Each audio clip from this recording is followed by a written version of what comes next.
everybody. I'm driving from Houston to Dallas. No, I'm not recording the whole thing, man. I just want y'all to see downtown Houston. When I get a little bit close to it, then I'm gonna drive straight there and let y'all get a little detour of what downtown like, bro. Yeah, I'm on Gessner right now and the tollway. And the problem is the tollway over here, bro. They no longer have the the individual stalls where you can pay. You have to, unfortunately, what do you have to do? Oh yeah, you have to have the easy tag now. You can't get on the tollway anymore unless you got easy tag, bro. Oh man, how's everyone's day going, man? Beautiful, beautiful Friday, man. Enjoying my vacation, baby. I'm on day 3 of 12 days? Oh my God, look at this bumpy road right here. Yeah, I can't take the tollway. You got an easy tag, Rick. They been got rid of that shit about a year ago. So every time you cross the tollway, you don't got that easy tag on, man, they fine you for that shit. $15 a pop for every one you run. But if you get the easy tag, I think they charge you $100. And then when you get low on your account, then they just rack it up again or whatever. I rarely take the tollway anymore, you know. But yeah, I'm driving right now, baby. I'm driving to Dallas, but I'm still in Houston. But we're about to go through downtown. I'm about to give y'all a little detour of the inner part of Houston, and then I'm gonna end it once I get past the municipal court and all that. All right, now we're not in Harris County. This is Stafford right now. We're crossing through Stafford right now, and then I'm gonna show you this big bridge that I get scared of every time I come. Every time I drive through Houston, there's this one part that scares the shit out of me. I mean, you have the ship channel, but of course you have what's up, Macho? What's up, man? I'm just starting my journey, bro. I'm driving to Dallas, 4-hour drive, man, and I'll be there. I should be in Dallas about 3:30, 4 o'clock. Just depends if I got to stop. I fill up gas. I got 313 miles on this bad boy, but it takes 250 miles to get to Dallas, man. So, but I never like to get there with 80 miles left. I like to fill up right when it's a little under 100. You know, like I like to stop at a gas station and fill her up. What's going on with you, man? How's the beautiful day in Chicago, man? All right, this loop always scares me up here, man. I'm about to show y'all this right here. This loop is it's always like, I always have this envision that my car is going to flip over it. I don't know why, but I've always envisioned this. Let's go ahead and go on here. So see, this is where 59 and the Beltway sort of merge together. And I don't have an easy tag, so I can't take the Beltway anymore, man. They used to be able to let you take them, and then you could just pay the toll booth. I used to do that. Now they force you to do the easy tag, which kind of makes sense, because why are they paying people like $15 an hour to, you know, for the toll booth when they could just say fuck it, get the easy tag, and then fire those guys? No offense, but it actually is probably smart. You know, you're probably saving a ton of money doing that. Yeah, I'm taking 59 north right now. That's the tollway right there. This is 59 right here. I'm going to take northbound. Southbound is going that way. That'll take you all the way towards South Texas. Shit, it'll take you all the way towards Victoria, where Stone Cold Steve Austin's from. And this right here, we're taking 59 northbound. So this is going to take us all through downtown over here. So this loop right here scares the fuck out of me, bro. Look how high you are off the fucking ground, bro. I never like speed too fast going through this, man. This shit scares the fuck out of me every goddamn time, man. As you can see, man, look at that. This is a big ass loop right here, bro. So I never go fast around this, and cars can honk behind me all they want to, and I give no fucks. There's downtown, as you guys can see, it's further up. But yeah, I'm just here driving to Dallas, man. I got to take 59 north, and then once it meets with 45, if you take 45 south, that'll take you to Galveston. If you take 45 north, that's where it takes you to D-Town, to Dallas, baby. So drive from Houston to Dallas. I'm gonna be there for a grand, what is it, a historical record of 8 motherfucking days. All right, let's go ahead and merge over real quick, make sure there's no cars crossing over. I'm about to show y'all a rich area. I mean, you could barely see it, but it's the richest part in Texas, believe it or not. It's called the Beverly Hills of Texas. That's the nickname that they've given this area. It's called River Oaks, and I'll show you the River Oaks area. I mean, I'll just show you just a little bit of it, but it's the richest area in Texas. It's our Beverly Hills. The average income the family makes there is between $2 and $3 million. That's the average income that every family makes over there. So a lot of them are doctors, nurses, politicians, government officials, former pro athletes, maybe even some movie stars stay out there. I'm not exactly sure as of now, but it was rumored that Vince McMahon had a house out here in River Oaks for a couple of years before he sold it. It wouldn't have, Governor George Bush has also had a house out here as well, besides the ranch that he owns on Crawford, Texas. And then, of course, former Astros players also stay out there too, like Craig Biggio, Lance Berkman, stuff like that. So they got nice homes out here. This is the Bel Air Fawn. Hey, what's up, man? 1121 Chicago time? Yeah, I'm excited, man. 8 days off. I'm be in Dallas. I'm in a live stream, the Cowboys-Eagles play-by-play. My Texans got a bye this week. All right, we are now officially in the Fondren area. This is the southwest part. And we had a Sharpstown out here. Now it's called Mall del Americas, you know. And this right here is the Sharpstown area we're coming up to. Joseph Adai actually went to school out here. He used to be former running back of the Indianapolis Colts. And of course, tonight they're going to retire Jalen Petrie's jersey, who plays for the Texans, our corner. He went to Stafford High School, and they're actually going to retire his high school jersey at the high school tonight. But it's like, if I wasn't leaving for Dallas, I would have went. But, you know, of course, I was leaving for Dallas, so can't go. I can't attend tonight's ceremony, unfortunately.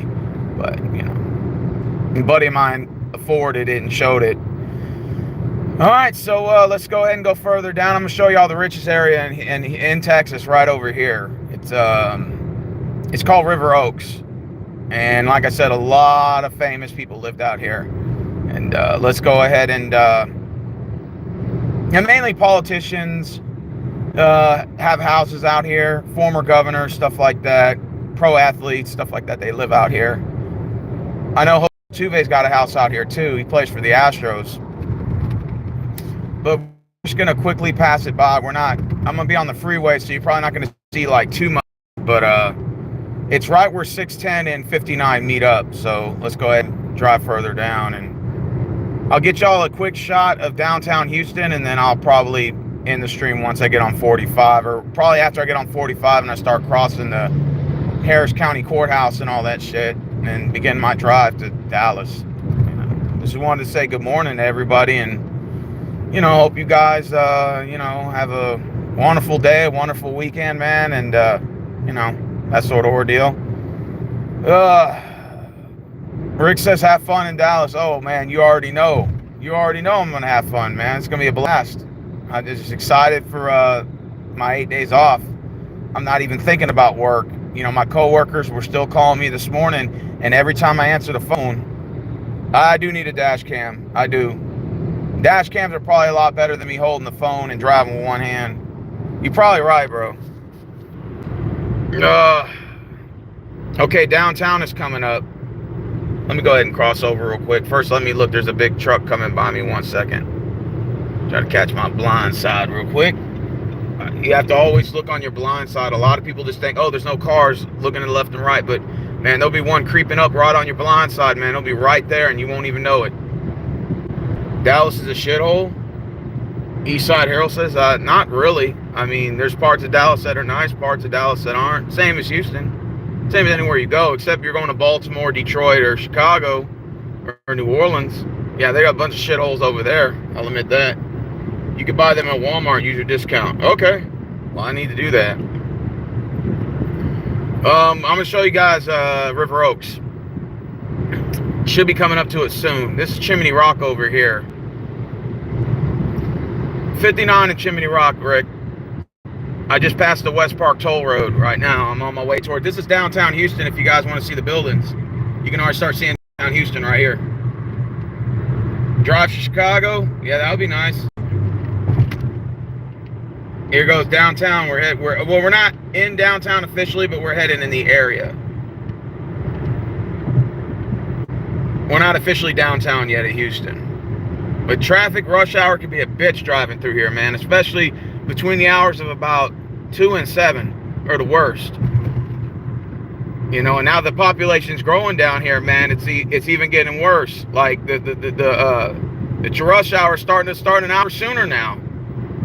You know, and pretty soon it'll be rush hour all day because there's so many people here, man. Wish these motherfuckers would go back to where the fuck they came from, man, and stay away from here. I'm not trying to sound like I'm being Adolf Hitler, but goddamn, man, you got a lot of motherfuckers moving in from around other states, man. It's like, man, stay in your fucking area, bro. What the fuck you over here for? See, and right when you hit downtown area, this is where the traffic starts to clutter. Now we're coming to a standstill. Fucking hate this traffic in Houston, man. This shit sucks. It could take you Rick said it could take you 2 hours to get from the south side to the north side. Yep. With the rush hour traffic, man, sometimes even longer than that.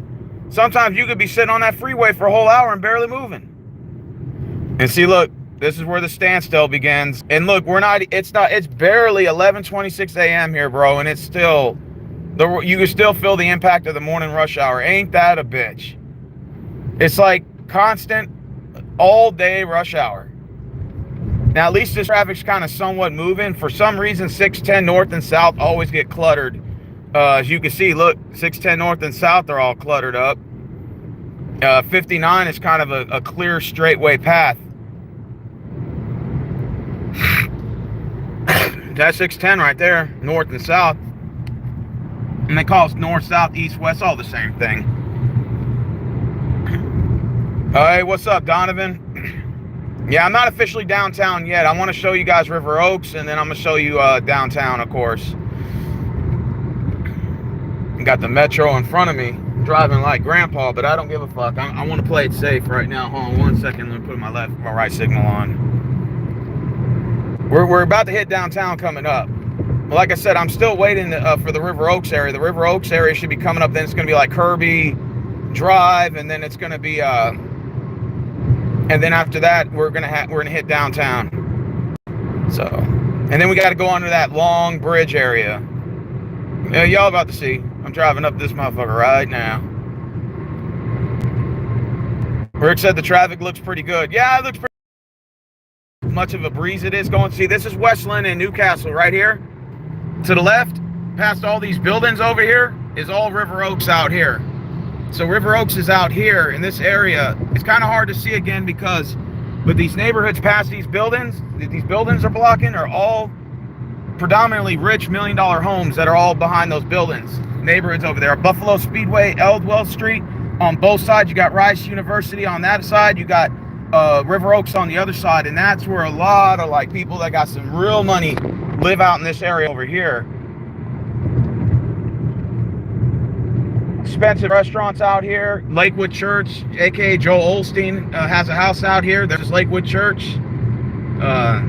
There's your scam artist right there, Lakewood Church. The guy who owns a $54 million Learjet in the name of the Lord has his own Lakewood Church out here in the River Oaks area. And, oh yeah, I forgot to mention that he don't pay taxes. I forgot to mention about that because his church is exempt, even though it's listed as a non-profit organization, but he's worth hundreds of millions of dollars. I never seem to get that. You got Kirby over here. They got the video games over here, where they have over 10,000 video games from Atari all the way to GameCube, to Sega Saturn, Jaguar, Dreamcast, Nintendo 64, Super Nintendo, regular Nintendo, I mean, Game Boy Advance, Game Boy. I mean, I can go on and on with all the systems, but they do sell the systems there, the controllers, everything, man. So I go to Game Over Video Games to get my Nintendo 64 stuff. Whenever I have a binge to play video games, you know, sometimes I have like that itch I want to scratch. I want to be a kid again, you know. Let's see. Let's go forward. We're about to hit downtown coming up. We're about to pass Rice University. Rice University is also a very expensive area to live in. To the right up here off of Greenbrier and Shepherd, all on the right-hand side of that loop. They're very expensive homes to live in, man. I'm talking about almost probably $1 million, if not more, for those houses out there. Really nice houses, too. Like I said, I can't drive through the area I'm driving past it. But now we're going to go under the loop, and then it's going to take us to downtown. Then I got to take 45 and take 45 around the west part of downtown, and then it just takes me straight to D-Town. Well, I got to drive through it. I'm going to be going through, you know, Conroe and fucking Waverly and, you know, Huntsville and da-da-da-da-da. Just keep going and going and going until I finally get there. But yeah, usually the little gangsters like to put their nice graffiti artwork up here, but I guess they went and took it down. The city of Houston must have went and started cleaning it up. That's good. That's good. That's always good, right? Oh, man, I hate rush hour, Rick. This shit fucking sucks. Look, we're running into this shit again, man. Shit sucks ass. Oh, I fucking hate rush hour. Do you guys get rush hour in your areas? We're the 4th largest city, Rick said. What do you expect? Yeah, that is true. Well, you're right. We are the 4th largest city. So, yeah, it is. You know, I take that into account, Rick. Thank you very much. I just wish there was a way that you could just, like, fly over these cars and just get to where you need to get to. Take a helicopter or something. To me, that would be pretty cool. What's up, Donovan? At least I got one person that's joining me in here. Like I said, I'm gonna wait till I get a little closer, and then.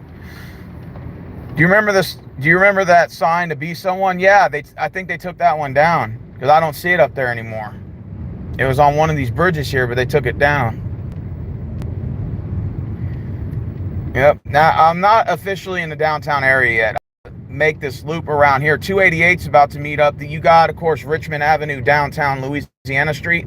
That takes you to the business section, like Capitol Street, Travis Street, Crawford, LaBranch, Rusk, Polk Street, all that. You know, that takes you through the business sector of actual businesses downtown. So it's like the business streets, basically. I mean, technically, if I wanted to take that too, I could. If they bring it back, well, that's a good question. Maybe. All right, we're making our way up here. I want to get to 45 North already. Come on. And 45 North's a bitch. Going up on that ramp and there's traffic. Oh, my God. And especially if there's a wreck or somebody stalled their car out, even worse. Hey, look, these assholes are rubbernecking. You know what rubbernecking is, right? That's where instead of merging in with traffic, they wait till the very end until it's time to merge in to where they don't have to sit in traffic. That's called, I think it's called rubbernecking, if I'm correct. But I hate it. Hate when they do that shit. Like, why not just wait in traffic like the rest of us? Everyone has to do it. And it looks like there's already a wreck up here. But it looks like it's coming southbound, not here. This is Interstate 45, but I don't know if that's north or south. Let me see, hold on. Because I may have to get over. Because I'm not trying to take southbound, I need to go northbound. That's the ambulance driving by. Something must have went down. Believe it or not, on Crawford Street, there's a lot of nice homes out here that are, I'm trying to let you guys see it. There's a lot of nice houses out there that are old houses that have been there since the 50s. And those houses are still up, man. They're like, this is the older part of Houston. A lot of these bigger homes you see out here are all like the older part of Houston. And of course, that property has gone up, up, up, man. So they could sell those homes and probably get $1 million if they wanted to. Easily. These houses right over here in this area. That's the older part of Houston. One of the very first subdivisions. Okay, so we're now going to 45. It says Galveston. I'm not trying to take Galveston. I'm trying to get over. I hope they let me over. Damn it. 1 second, guys. This is the only thing I hate about trying to get over, man. Motherfuckers don't want to let you over and shit. Hold on, I think I can get over here.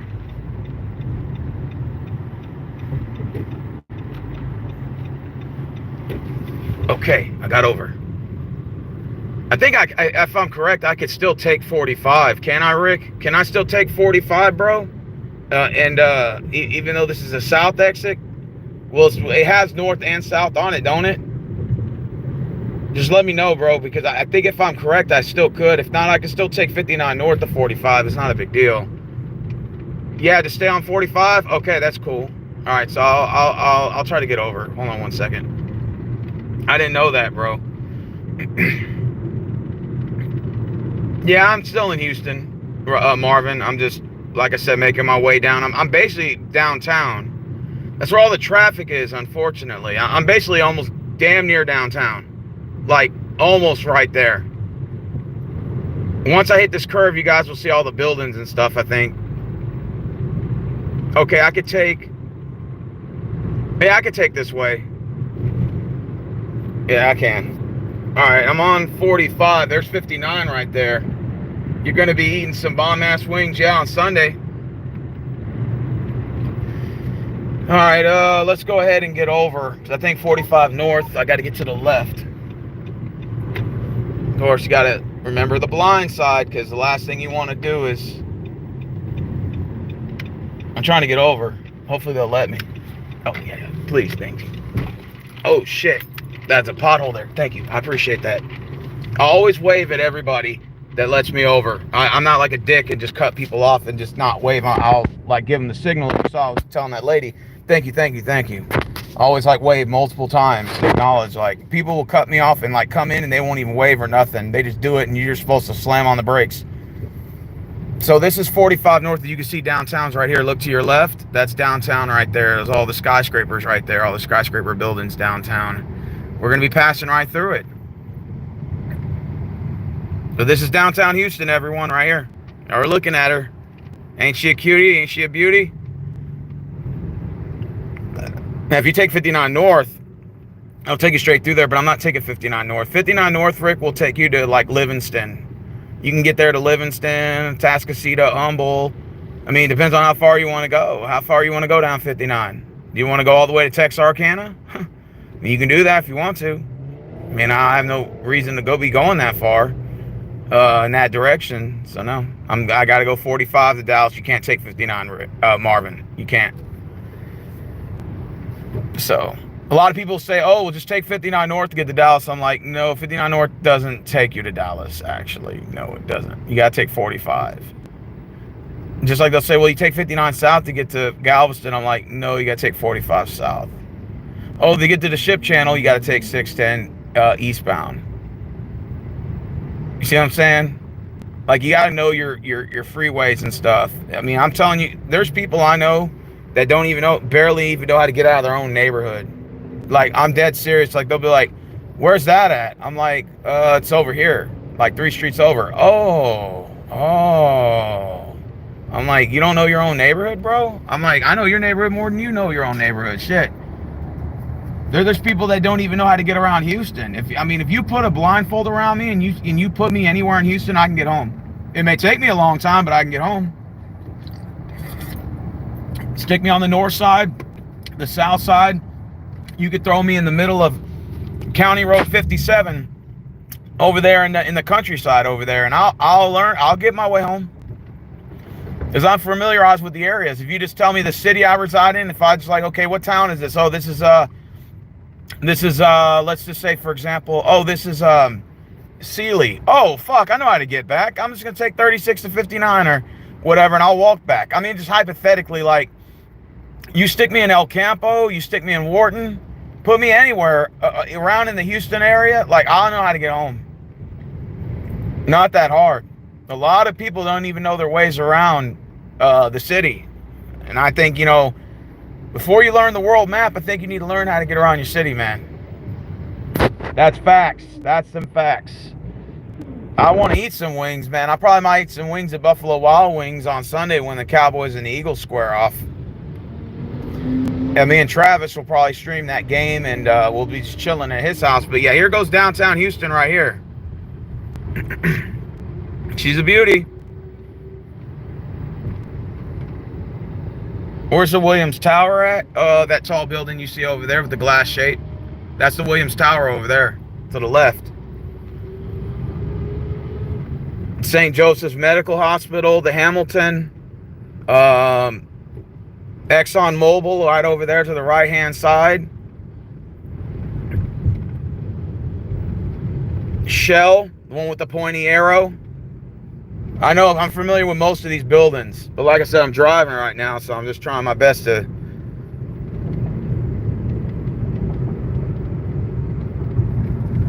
Oh, here we go. So basically, we're west of the downtown over here. Toyota Center's on the other side. It's on the other side. It's going to be kind of hard to see from here. This is the western side of it. I got to get over. Give me a second, guys. Damn, big ass truck right here, bruh. I don't want to exit Allen Parkway. That takes you to the courthouse. So, I'm on 45 right now, Rick. I'm on 45 right now. This is, like I said, this is downtown area right here. A lot of businesses, a lot of places to go eat. I mean, there's a lot of shit to do downtown. The Aqua Aquarium is up here, actually, to the right, but I think it's a little further up.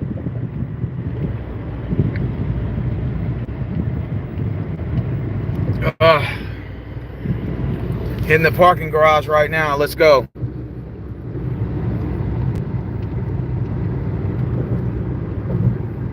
Here we go. Here we go. We're making that curve.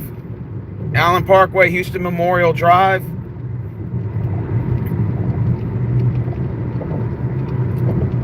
Yeah, the aquarium's up here, Rick. I'll show you where it's at. It's further up. But yeah, we got our own oh shit. Hold on. The theater district is the next right. The theater district's over here. So I always gotta pay attention to the goddamn freeway, man. Oh, here we go.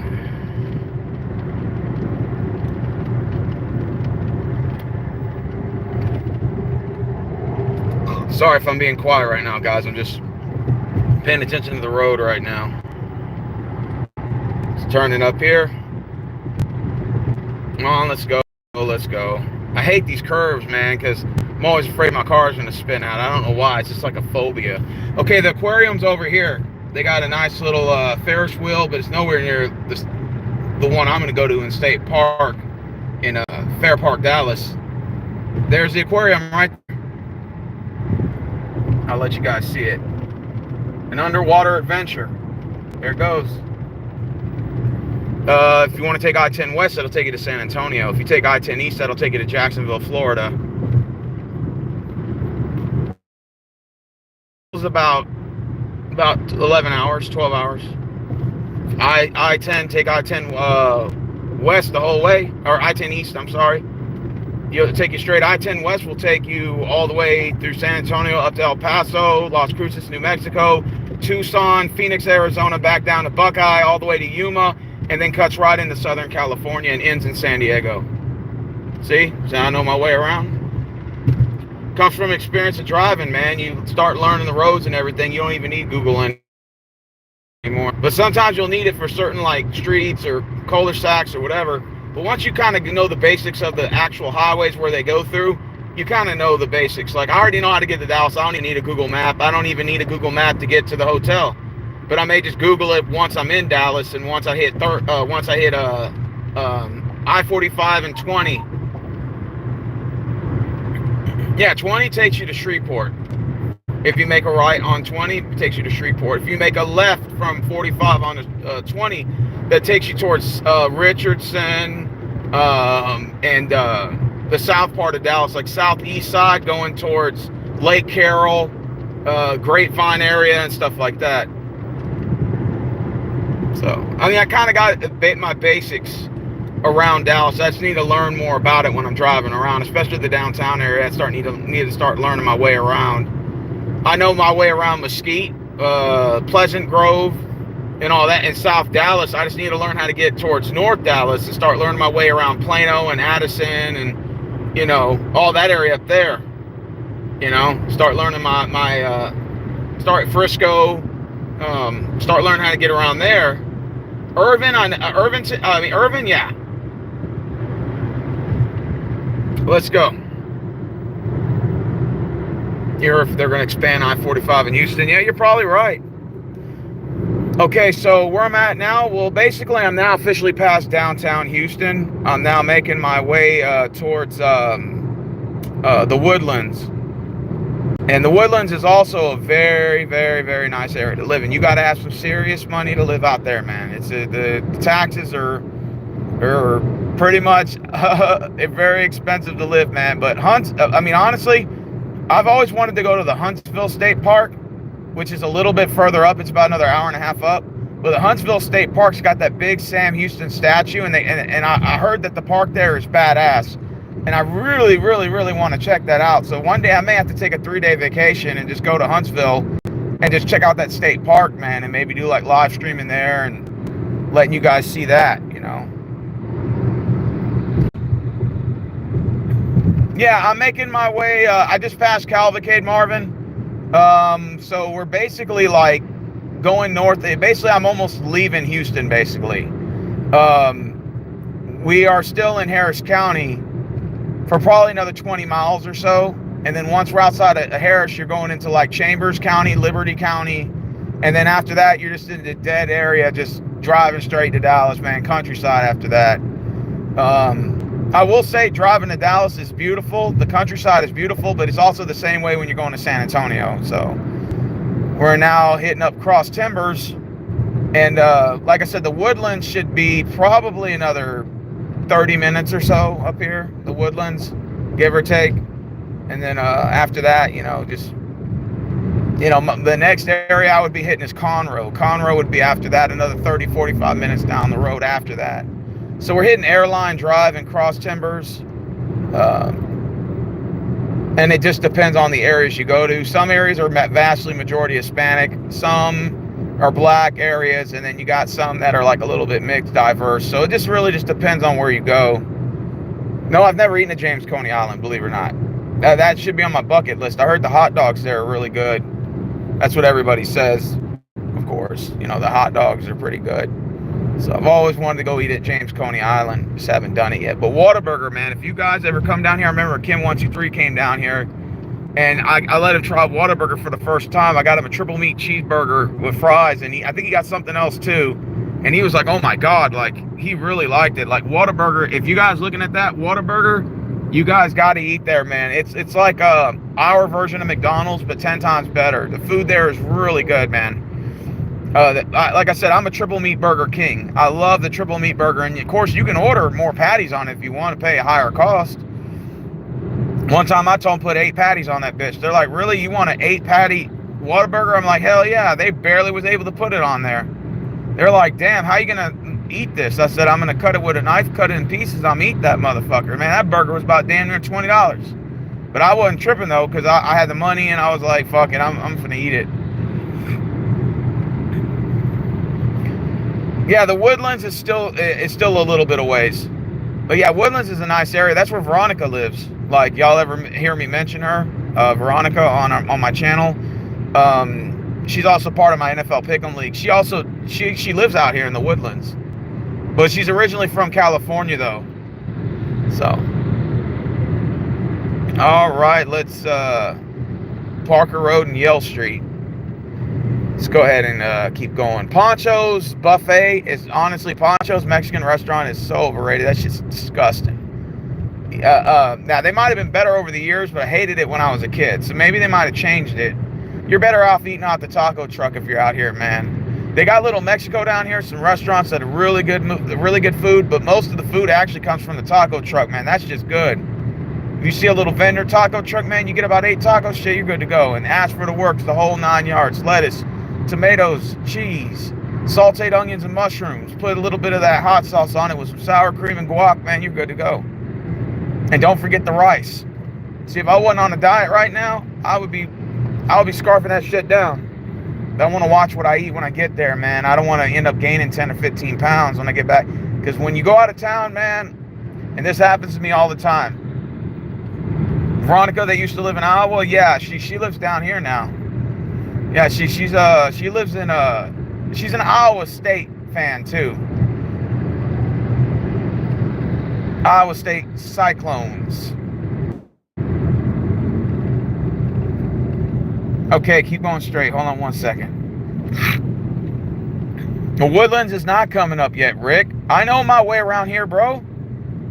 You may be older than me, but I know my way around Houston. You're forgetting, man. I work in a foundation, and I'm used to having to drive all around Houston. That's how I started learning my streets. You know what I mean?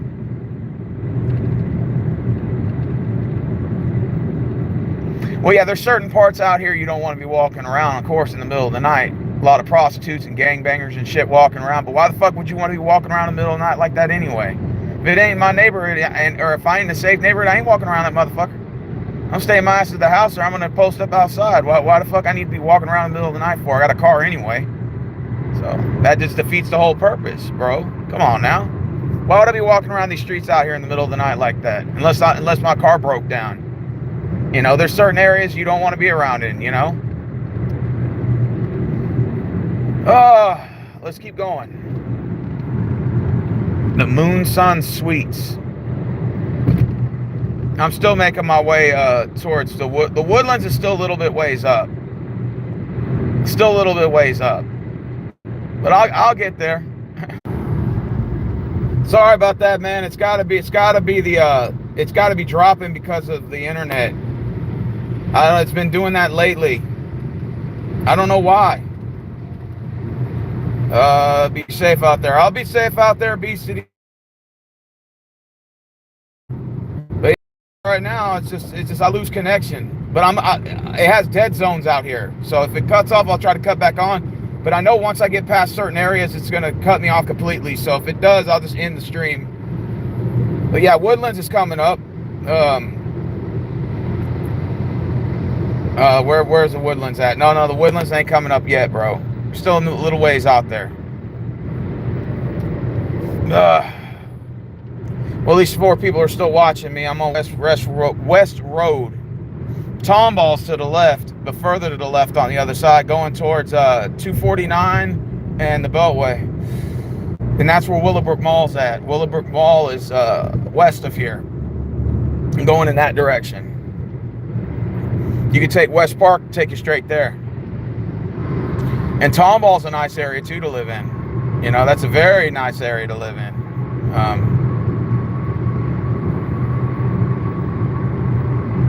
Now, where's the Woodlands at? After the Woodlands, Rick, it's Conroe. I think it's Conroe that's after that. Then it's Waverly. And then after Waverly, you're going to run through a couple other towns. And then I think it's going to take you to Huntsville. I think that's, if I'm correct.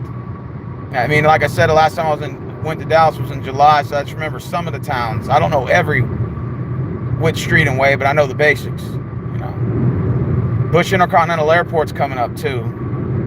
That's going to be, I believe, towards the right. Well, we have Bush Intercontinental and Hobby Airport. And Hobby Airport's on the east side. Bush Intercontinental's on the north side, North Harris County. Now, if you want to take, and we're going to Sureland, that'll fly you right out, like a little charter plane. You and your buddies, you know, you want to go flying in a private plane. It's probably going to cost you a little more, but it's a private plane. It's a private. You don't have to worry about sitting in there with, 200 people on a plane. You're just in there with maybe like 15, 20, and they fly out every time. When I go hiking at the Cullinan Park, I see those planes flying out all day. You can hear the engines and everything. So, I mean, I've always been wanting to take a private plane out of that airport. And they'll even let you store your car in the storage for free. You just got to pay for the tickets. Like you and your buddies. Like, y'all want to fly somewhere, they'll fly you there. And they're certified, dude. They're certified pilots. So, I've always wanted to fly a private charter plane. I've never done it before, but it, to me, sounds kind of like it's kind of fun a little bit. You know what I mean? All right, now it's, see, it still says I'm going to Dallas. I'm still ways out there. See, the Beltway East, that'll take you to Bush Intercontinental Airport to the right. That'll swing you around in the other direction, take you to the airport. I remember I met EDP 445 at Bush Intercontinental Airport back in 2014. I'll never forget. That was or 2015, I think. That was like 7 years ago. Yeah, I'll never forget. It was 7 years ago, and I met EDP 445 for the first time before all those you know, all the shit that went down as of recent, but before that, I met him way back in the day, man. Way back in the day. At the airport. He said, man, my plane flight got stuck. It got delayed, so I'm going to be there another 9 hours. Can you come up here? I said, yeah. So I asked Monty, let me use your car real quick before I got my new one, or before I got my last new one. She's like, all right, yeah, you can use it. And I was like, all right. I was like, EDP 445 just got off the plane. Let me just go say hi to him. Met the guy. Real short guy. Kind of big, you know, but you know, losing weight is very hard, man. That shit sucks. And it's like, not just losing weight is hard, it's what happened to his YouTube channel. It got deleted. His YouTube channel's gone. Yeah, I'm back. I've been back.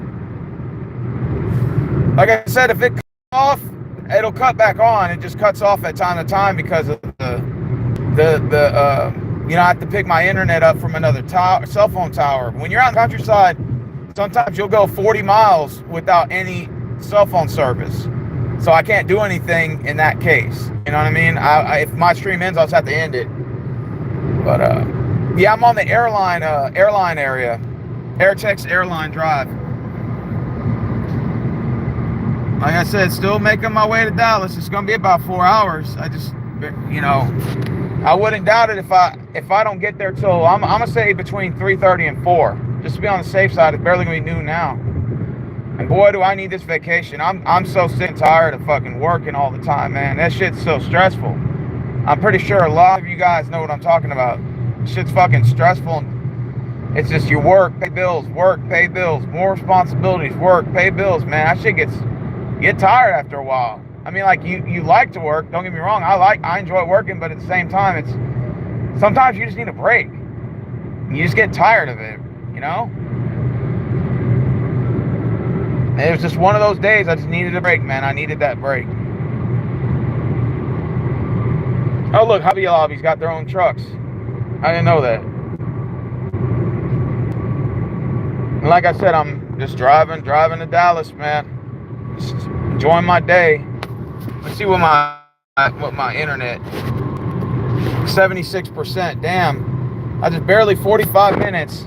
It's already gone down like 20 something percent. That means I could probably be on another 30, and then I'll probably have to conserve battery till I get closer. So I just wanted I just wanted to show y'all the Woodlands area and maybe Conroe and Huntsville. That's mainly what I want y'all to see. And then after that, you know, if it cuts off, it cuts off.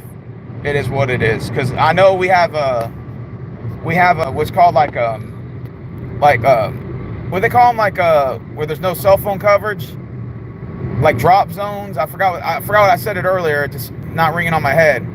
But they got like dead zones. That's it, Rick. Appreciate that, bro. You got dead zones where they'll be like 30 fucking miles, 40 miles, and your phone has no connection for that 40 miles. For literally 40 miles. And there's pockets of that. Even when you go to San Antonio, it's the same way. There's not a cell phone tower that'll pick your cell phone up for miles. I'm like, damn, you better hope your ass don't run out of gas. Or hope your ass don't stall out. You know what I mean?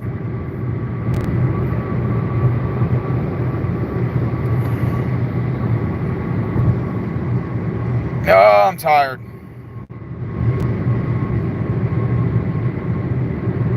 I hate driving. I do. I mean, it's nothing wrong with driving, but like sometimes you just have your days where you hate it. Today is just one of those days, man. I fucking hate driving, bro. Lord have mercy. You guys ever hate driving? Because I fucking hate that shit, bro. Alright, let's see, driving further down. We're at 1960 now. I could have swore that the Woodlands was coming up. And we're on 45 and Hollow, I know that. Hollow Tree Street. So that means that Woodlands has got to be coming up sometime soon. I didn't realize Woodlands was this far down the road. Holy shit. Look at that, I'm already at 282 miles, and I started this trip with 315. See how fast gas goes? Driving to Dallas could be tiring, man. Driving anywhere could be tiring, you know? But yeah, I'm out of town for 8 days straight, and as soon as I get to the hotel, man, I'm going to put all my computers and everything in there, laptop, tablet, all that shit in there, and then probably crash for maybe an hour, just take like a little hour power nap, and then see what Travis is doing. Maybe we'll link up and go drone flying at White Rock Lake to start the night off. One of 8 days is my record now for the most days in Dallas. Is 8 days. I didn't think that would be possible, but it is. Cypress Woods and Horseworth Road.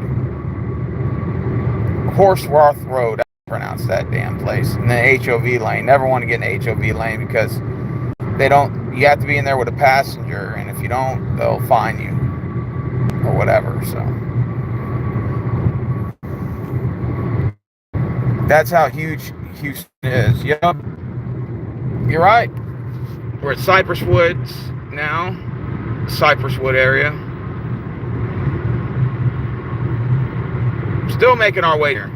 Come on. I wish I was in Dallas. I wish I could do like Dorothy. There's no place like home. No, there's a place like Houston. There's a place like Dallas. Come on, take me to Dallas already. Stop in Buc-ee's and also Naveau County rest area in Corsicana. Okay. Yeah, let's see where this is up. Is this Spring and Heights? Let's see what area this is. Spring and Studner Road West. Okay, cool. Tomball. See, we're now reaching Tomball area. Just started this journey, and now it's going to take a while. But I'll be in Dallas for 8 days, y'all. It's going to be fun, man. A bunch of places I'm going to. I'm going to be live streaming everything I do, man. Everything. Except for when I'm sleeping in the bed. But yeah, I'm going to be streaming most of the places I go to. So you guys can have the experience of what I'm doing. You know. I wish I could just fly in a jet and get to Dallas in 10 minutes. Or 10 seconds or whatever. That would be really cool.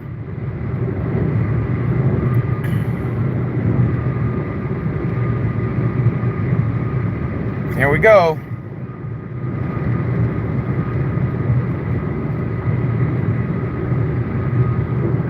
So what you guys doing, man?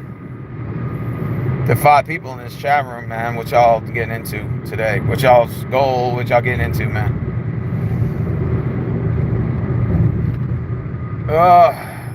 Why must it feel like it takes forever to get to Dallas?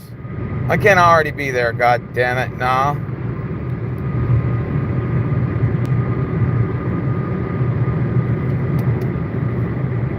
Hurricane Harbor, Six Flags. Never been to that one. I thought the Six Flags already been closed.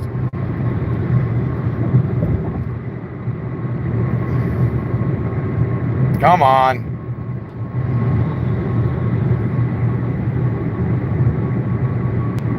I think we passed the Woodlands, man. I think I might have just, it might have just skipped me or passed me up. Might not have been paying attention.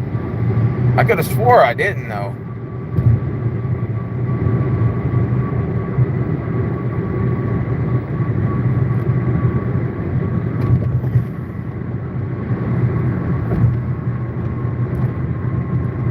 All right. We're going.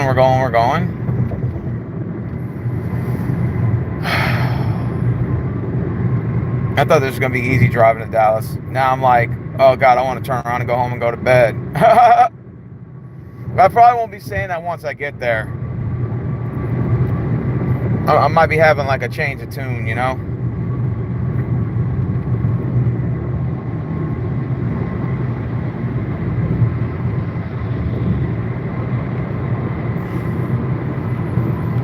So what y'all doing? You should what? Arrive to Madisonville in about 45 minutes. I'm barely on my break. Okay. Damn, so you know where I'm at then. Oh shit, see that car jumped right in front of me. Ain't that a bitch? See, I'm not speeding, I'm not going too fast. I could go faster if I wanted to. See, there's a cop right behind me. Actually, he's coming to my left. He's coming to my left. Thank God I wasn't speeding. That motherfucker's right there. Thank God my situational awareness caught on to that. Alright, we're on Rayford Road and Sawdust Road. Damn, this fucking 18-wheeler. I'm about to pass this motherfucker up, man. Fuck this guy. Hold on. Last thing I want to do is get in a wreck up here, so let me just do the speed limit and slow it, tone it down a notch.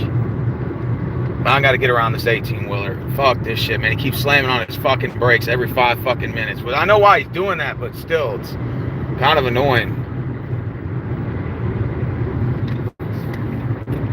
Okay, let me get over. Shit, man.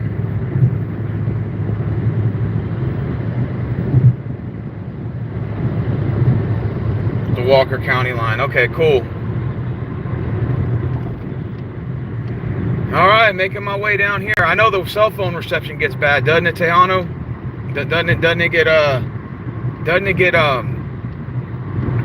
Doesn't the reception get bad, like, I think once you pass Conroe, doesn't it? Because I know I always get bad cell phone reception as I get further away, and then it comes back up again when I'm like past middle of Dallas. So I have Cricket. Mine's doesn't get bad. Oh, you're lucky. I got T-Mobile. Mine's does. Oak Ridge North. Come on. Did I pass with the Woodlands already? I think I did. My vary on the cell phone company, yeah. Lingerie couples toys. I just saw that store. Lingerie couples toys. Woodlands Parkway. Okay, so now we're at the Woodlands area. Now we're at Woodlands. It'll start to get clear by the time you hit Freestone County line. Okay. Yeah, this is the Woodlands out here.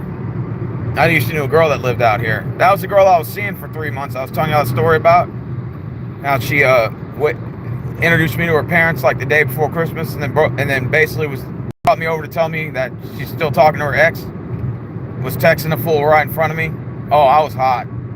You're lucky you got laws nowadays to protect people, because I was about to choke that bitch.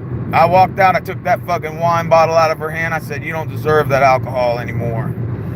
I think I'm going to go home. She tried to give me the gift. I'm like, well, if you give it to me, I'm just going to set it on fire on Facebook and let you see it and tag you. So I suggest you don't give it to me, because it's just not going to end well if you give me that gift. How you gonna give me a gift after the fuck you tell me you're gonna talk to your ex, and after you just introduce me to your peoples and shit? The fuck? Lucky I didn't burn you. You know what I mean? Lucky I didn't set your ass on fire. You're still in Montgomery County? Okay. We're at Lake Woodlands right now. Drive, Research Forest Drive. The Woodlands is a nice area too. Bunch of places to eat out here. Bunch of places to go to. You know what's fucked up? I could have told her that her sister was trying to hook up with me, but I didn't say anything. Her sister was all filming me and shit and was hitting on me and stuff. I didn't say, and I could have been a dick. I could have destroyed that whole shit right there and said, oh yeah, by the way, your sister was trying to talk to me. I should have fucked her. But it's okay. It's alright. I'm not gonna say nothing. I just let it lie. Let it lie. Let it lie.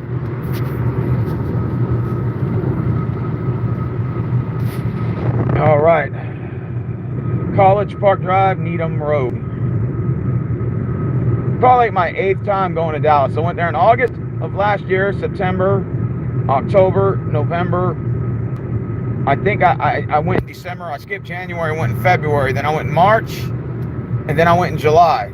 So I think this is my 9th trip to Dallas. 9th trip since last August. Days apiece.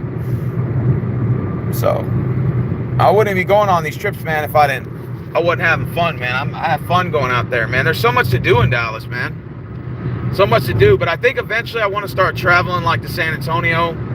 That's definitely going to be there. Austin. Maybe go take some trips to Austin. And then maybe even consider going outside of Texas, like Oklahoma City. I was debating on actually driving to OKC on one of my 8 days that I'm in Dallas. Like, fuck it. Why not go to OKC? See what's going on over there, you know?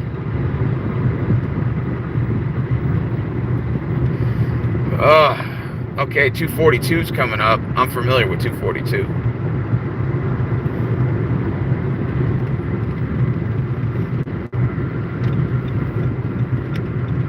Let me slow this vehicle up a little bit. It rained last night, Rick, but the weather forecast doesn't call for raining until middle of next week. Dallas is supposed to get a cold front, so it's supposed to be cold up there. I'm supposed to bring a jacket. I forgot to, but I did bring a pair of pants, though. So.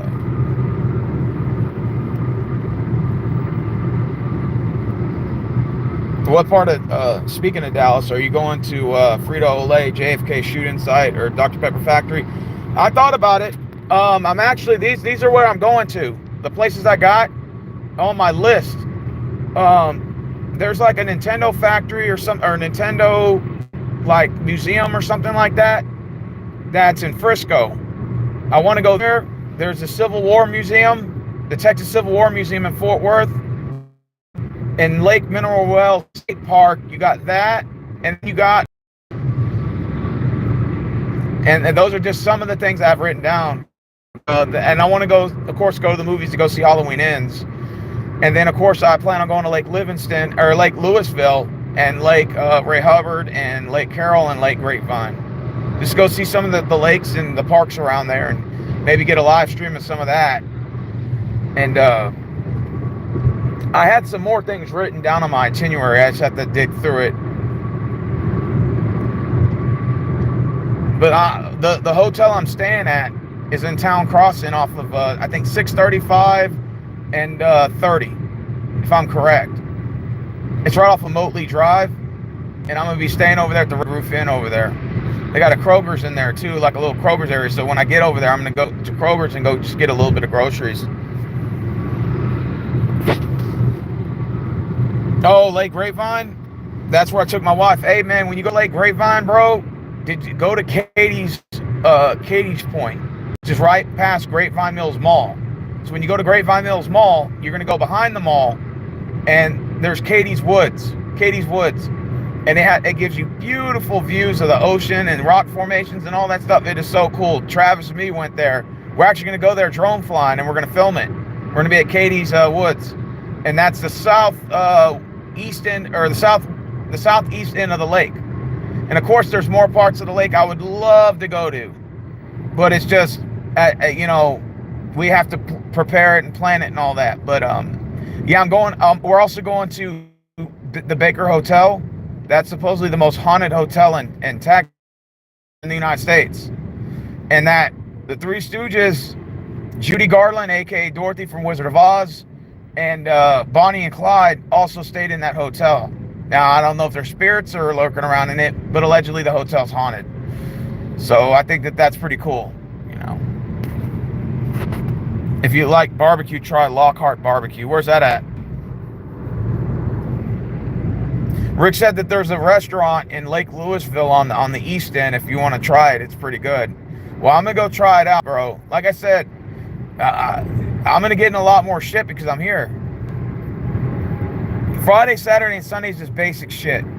Tonight, we're probably just going to go to White Rock Lake, go drone flying a little bit, and that's pretty much it. I'm going to live stream that. And then on Saturday, we're going to go to, like, my plan is probably State Park, like, live stream that. And then, I don't know if we're going to go to another park or wherever Travis wants to go. That Eagles Cowboys Sunday Night Football, and we might stream that play by play and do it on the phone because Texans got a bye this week. We don't play, so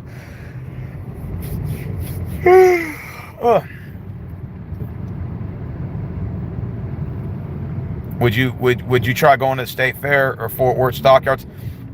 I want to go to Fair Park because that's where the State Fair's at right now. And it's still October 23rd, and that's where I'm going to be there until October 23rd, literally. So I want to go to the State Fair Park. It's supposed to be the biggest one in Texas. Lockhart Barbecues in Dallas, kind of around 1:30, headed towards Fort Worth. Okay. I'm going to keep that in mind, man. I'm going to make middle notes of that shit.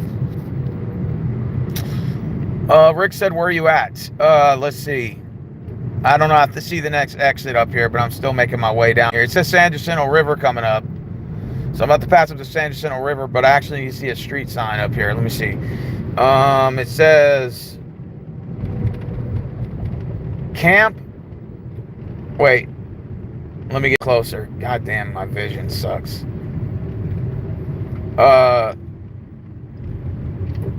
Crigdon Road, Camp Strake Road. And it's a 1 mile exit. So, still making my way. Have you crossed the county line? That I'm not sure yet. All I know is I'm on Crigdon Road and Camp Strake Road coming up. That's the next exit. So, and of course, we got traffic up the wazoo out here. This sucks. The traffic's backed up for miles. So we're moving at a snail's pace. You tried Baby's Chicken Dinner House? No, I haven't. Hey, Donovan, you live in Dallas. Have you tried Greenville Pizza? Everybody keeps telling me about that. Rick said to try Greenville Pizza my last stream last night. He's like, y'all got to try the Greenville Pizza place. I'm like, for real? He's like, hell yeah, man, that place goes hard. He said, you haven't eaten their pizza? I said, no, I've eaten at Joe's Pizza and Pasta in Mesquite, and their pizza was fucking phenomenal. I loved it. Joe's Pasta and Pizza is a shit. Yeah, Rick says, yeah, facts. It's really good. He said they have 2 locations, both in the Mesquite area. Oh, I didn't know that. That's cool. So it's like a privately owned pizza place.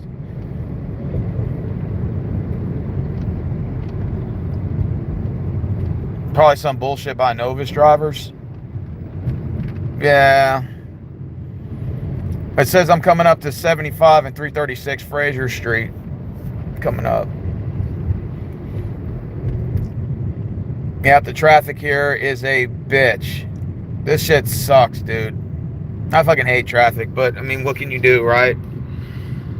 I appreciate the 6 people watching. I guess y'all must be bored to watch my stream of me driving. You know, it is what it is, man. I'm blessed to be on vacation. I'm not even thinking about work. I'm not even thinking about that fucking slave plantation that I work at, man. I'm fucking tired of that shit. That's why I'm glad I own my own business for my peoples, man. And that I don't really need Walmart. And I remind them that all the time. I'm like, watch who you talking to like that, because I'll walk out this motherfucker. I already have another job. They're like, well, why you work here? I'm like, for extra money. I'm like, but I don't really need it, though. But it's just extra money anyway. And plus, I like to keep myself busy. And it stops me from eating all day at the house. Because, you know, when you sit at the fucking house all day, all you want to do is eat. Right? So that's why I like to keep my mind busy, because I just sit at the house and do nothing, I get all depressed and shit, and all stressed out, I get bored. So I'm like, you know, y'all keep pushing me, man. I might just have to fucking just say fuck it. I'll commit to just to my regular job and say fuck it. I don't need this extra pay. And I think that's where Walmart kind of tones that ego down a little bit. I tell them, you watch yourself. I'll walk out this motherfucker. I ain't even tripping. I dipped on them on Wednesday. And dipping is a term we use at Walmart. Again, it's where you just clock out in the middle of your shift and just say fuck it and leave. A lot of employees do this. And I'm not scared. I'll do it. I'm not afraid to clock out on those motherfuckers. I did it on Wednesday. Don't get it twisted. I will. You want to get ignorant and stupid with me, I'll get ignorant right back. I'll clock right the fuck out right in front of you and go dip. And they're like, oh, you're going to dip? I'm like, you goddamn right I'm finna dip. Y'all motherfuckers sitting here talking shit to me like a slave plantation owner. I'm like, nah, you ain't finna do that to me. Fuck out of here. Walmart will do that to you. Walmart, those managers will talk shit to you. And they were a lot worse back then when my brother used to work there. But now they kind of toned it down, but they still kind of stuck in their old boomer ways. But they'll talk shit to you and say, you need us. We don't need you. We can replace you. We got thousands of people waiting in line to replace you. We can replace you. And I'm like, really? Because if you look at the applicants applying Why don't you go see who the fuck's applying for this job? No one. No one's applying for this shithole job. Nobody wants this job, you moron. So if you want to manage and be the employee at the same time, hey, go right ahead. I ain't tripping. I ain't losing no sleep over it. You know? But we'll learn one thing. You will learn today. I told that manager that on Wednesday. I said, you're going to learn something today real fast. When I walk out this motherfucker, you're going to learn. Maybe next time I come into work, when my vacation's over, maybe your attitude going to tone up a little bit. Because I don't need this fucking job. I told them that. They begged me for the management position. I didn't even want it. I turned it down 3 times. And every time I quit, they begged me and called me to come back. And they do it to the other coworkers too, don't get me wrong, because that's how desperate they are for workers. I'm like, all right, well, you better tell your boomer managers to turn the fucking tone it down a notch and be friendly and be a little bit more respectful, you know, and then I won't have to respond in this manner. But they're gonna talk shit and then demand it and tell me, oh, you're fucked, you're gonna do this, oh no, I'm not.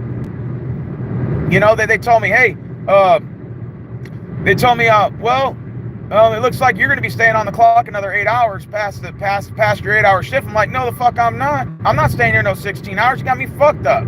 You ain't gonna do that to me. And the way they said it, they said it looks like you're gonna be staying 8 hours. I said, no, it's not. I said, you can ask me if I can stay, but you're not gonna sit there and demand it and then talk shit about it. No, you're not gonna do that. I said, I'll tell you what, I'm out this motherfucker. I clocked the fuck out. I said, I'll be back after my vacation's over. When my vacation's over, I hope your attitude's turned up a little bit, because if not, we're gonna have some problems. Some big problems. And I just left. I didn't take no mind to it. Then they called me an hour later, you come back to work? I said, yeah, after my vacation's over, I'll come back. But not today. Not on Wednesday. That shift is over. I clocked out, I dipped. It's over with. And that's the end of the conversation. I hung up. They know they're not, man. At your business, your job, man, you got to stand up for yourself, man. These motherfuckers will run all over you if you let them. And the reason why these managers some of these managers get away with the shit they do is because the employees allow it. They don't even stand up for themselves. They'll let some of these managers punk them around and then tell them they got to work off the clock, they got to work on the breaks. Oh, hell no. You got me fucked up. I ain't working on my break and I ain't working off the clock. You got me fucked up. Well, how else do you expect to get this work done? It ain't my problem. You know, that's not my, that's a worker shortage problem. I'm not working off the motherfucking clock for you. You got me fucked up. I said, y'all already pissing me off already. And now you're telling me to work off the clock? Oh, no. No, we got a problem there. There's going to be some problems right now. They telling me, oh, well, if you prove yourself a little bit more and you clock off the clock and start working, I'm like, oh, hell no. You got me fucked up, boomer. I ain't fucking working for free for you. You got me fucked up. And risking injury, if I get injured off the clock, then the insurance don't cover it. I'm like, nah, you got me fucked up. And even if I don't get injured, I still ain't working off the clock. You got me messed up. Got me fucked up. And I used to work off the clock on my lunches so I can get out early. So I can get off early at work. And then I realized, I said, wait a minute, man, what the fuck am I doing this for? I said, man, I'm basically giving them free labor. I said, man, fuck this shit. So I put that shit to a stop after the second week I was there. I said, Marvin used to clock out and still work. I'm like, nah, man, don't be doing that shit for these motherfuckers, man. These motherfuckers, they would never, no, no. You ain't finna do that, motherfucker. You got me fucked up. Punk ass motherfucker, you gonna tell me I'm working off the clock. You got me fucked up. And then he sit there and say, well, you better do it. No, I ain't better do nothing. If you're gonna drag my ass, if you're gonna fucking drag me to that fucking back of that truck, I wish you would. Punk motherfucker boomers, I told them that. You know, the boomer generation is the only generation I know that'll fuck you up the ass, but goddamn, you do it right back, they got a problem with it. I'm talking about you owe them loyalty. After they done literally fucked you and told you to work off the clock. Now you got me fucked up, boomer. I ain't doing that shit for you. You got me fucked up. I'm sitting here at work busting my fucking ass and you're gonna tell me to work off the clock? Oh, hell nah. Nah, we got a problem now. It's already bad enough you're pissing me off already talking shit. Now you're telling me to work off the clock? Oh, nah. Oh, no. That's gonna be a problem. We're gonna have some problems right now. There's a big problem right now. I got an issue with that. And there's gonna be some serious issues. And when I walked off the clock, I gave no fucks. I just clocked out. I said, I'm not working the rest of this shift. You go fuck yourself. Well, I didn't tell him go fuck yourself, but I just told him, all right, I'm clocking out. Because as soon as they said, well, if you would prove your loyalty just a little bit more to us, and sometimes, every now and then, it'd be nice to know that you would conserve your lunchtime and start working for us, which meaning you clock out for lunch and come work for us. No, I'm not going to do that. You got me fucked up. I ain't working an hour every fucking day for off of lunch to help you. No. Well, we don't have enough people here. What do you expect? I'm like, well, then I guess you get in the truck. You start throwing them boxes because I'm not doing it on lunch. No. I'm not proving nothing. You got to prove yourself. I don't got to prove shit. I got to prove these nuts. We'll clock out, walk right the fuck out on the motherfucker. You got me fucked up. I'm going home. God damn it. And I said, I'm going on vacation. I'm not going to sit here and listen to this shit. The equipment's already broken in the back anyway. A lot of the equipment's broken, which I told them to put an order in and to order more pallet jack stuff. They refused to do it, and then they blame the workers. No. That's not going to fly. Gaslighting motherfuckers. It's the same thing with, the whole, like, it's like boomer generation. They remind me of being in a bad relationship with someone who does a lot of the wrong things and then blames you for it and then gaslights you and makes you think you're the one that's at fault. And then when you leave your job and they call you and they're like, please come back, please. That's like that person that you left. And they're like, please come back. I didn't mean nothing by it. I didn't mean it. I really didn't mean it. I apologize. And it's like, this is the relationship that these punk motherfuckers develop with you. They put you in this hate relationship with them. And then when you walk out, they say, well, why would you do that, man? I'm sorry. And you're like, nah, man, I'm getting tired of you guys fucking with me, man. I'm getting sick of it. I'm gonna let you can punk these other kids around and make them work off the clock. You ain't gonna do that to me. You got me fucked up. And they sit there yelling and screaming at me about parts that are broken because you refuse to fix them. Nah, oh no. Oh no, that's not gonna happen. Yeah, y'all boomers are gonna learn one thing or another, man. You're gonna learn to start coming with some fucking respect to the fucking workplace. Or guess what? Your employees are gonna walk out. And that guy had the nerve to tell me, well, you young guys are always fucking walking out and stuff, you millennials and Gen Z. And I'm like, I don't give a fuck. I'm like, if you ain't giving me no respect, you're sitting there yelling and screaming, demanding I work off the clock. Oh, no. You got me fucked up. That ain't happening. I don't care if you call me young punk, whatever. I'll fucking clocked out, walked right the fuck out. That ain't happening, dude. Telling me to prove your loyalty and start working off. No. That ain't happening, bro. That's not going down like that, man. You got me fucked up. Punk motherfucker, you. Leave my boy Steve alone. Narcissistic managers, yeah. Houston, Texas, where angry black man lives. 3.5 hour drive and bragging. That's illegal to work off the clock according to U.S. labor law. Yeah. Do you think that you'll get fired, Steven? No, I won't get fired. Walmart basically loves fucking Walmart. I told them I'm going on vacation. They just said, okay, well, I hope you have a good time. And are you back to work when you come back? Because I guess they think I'm going to dip, meaning I'm never going to come back. I'm like, yeah, I'll come back to work when I come back. I said I come back on vacation on the 22nd. That's that Saturday. I'll be back. And then on the 23rd, I will be back ready for work on that Sunday. I will be ready. That's when we play the Raiders on that Sunday. I will be ready for work on Sunday. But until then, don't bother me. Don't call me. I'm going out of town. Leave me alone. And this morning and yesterday, they've been calling my phone and asking me like, so how's the vacation going? Like trying to kiss my ass, I guess, for yesterday because they think I'm going to quit. I'm like, nah, man, I ain't finna quit. Walmart's so desperate for employees right now that there's this new guy we hired, and he's really good. His name's Joseph. He's a really good guy. I was the one that took him to get his TWIC card the other day. And he's already applying for other jobs. And he applied for the TWIC card, and they asked him the other day, so are you still going to work for us even though you got your TWIC card? He's like, he just told him, yeah, sure, but he ain't going to do it. I mean, he's going to get a TWIC card and work off the boat, and he's going to be making I think $1,000 a week or something, he told me. So he said, why the fuck would I easy $2,000 in 2 weeks? I said, wow, bet. And he said, the job's not even that hard, man. I said, okay, I might consider that, man. I said, I'll let you get there for a month, and if everything goes straight, I may do that and rack up some quick dough, because Walmart, man, these motherfuckers will run you into the ground, man, if you let them. And the sad thing is, a lot of these managers that work there, there's like there's 3 managers there that are really good, and the rest of them are just trash. I'm just gonna be honest with you. The overnight managers and the managers that mainly do the stocking in the back, they're the best ones. The rest of them are they do nothing. They do subpar minimum work. The stocking managers, the ones that are in charge of the stocking team, the guys that stock, they're the ones that get in the trucks. They're the ones that get on the front lines to have to like stock merchandise. The rest of them, they just do price changes and a couple of things here. They don't do nothing. They're fucking lazy. Or they sit in the office all day, and it's pathetic. And they're just milking that shit, milking the fucking clock. They're doing nothing. And that's what most jobs are. Like, you have a crew of 100, maybe like 20 work, and the rest of them don't do anything. Or they do the bare minimum. And that's basically like what I've learned about working at jobs like nowadays. That's sort of how it is. You know, it's just like you got a crew of 10 guys, maybe like 4 work, and then the rest don't do anything. And that's basically kind of what it is in the job market. Unfortunately, that's what, I guess that's just life. You know what I'm saying? You're gonna have some people that give it in their all, and some people that really just don't care.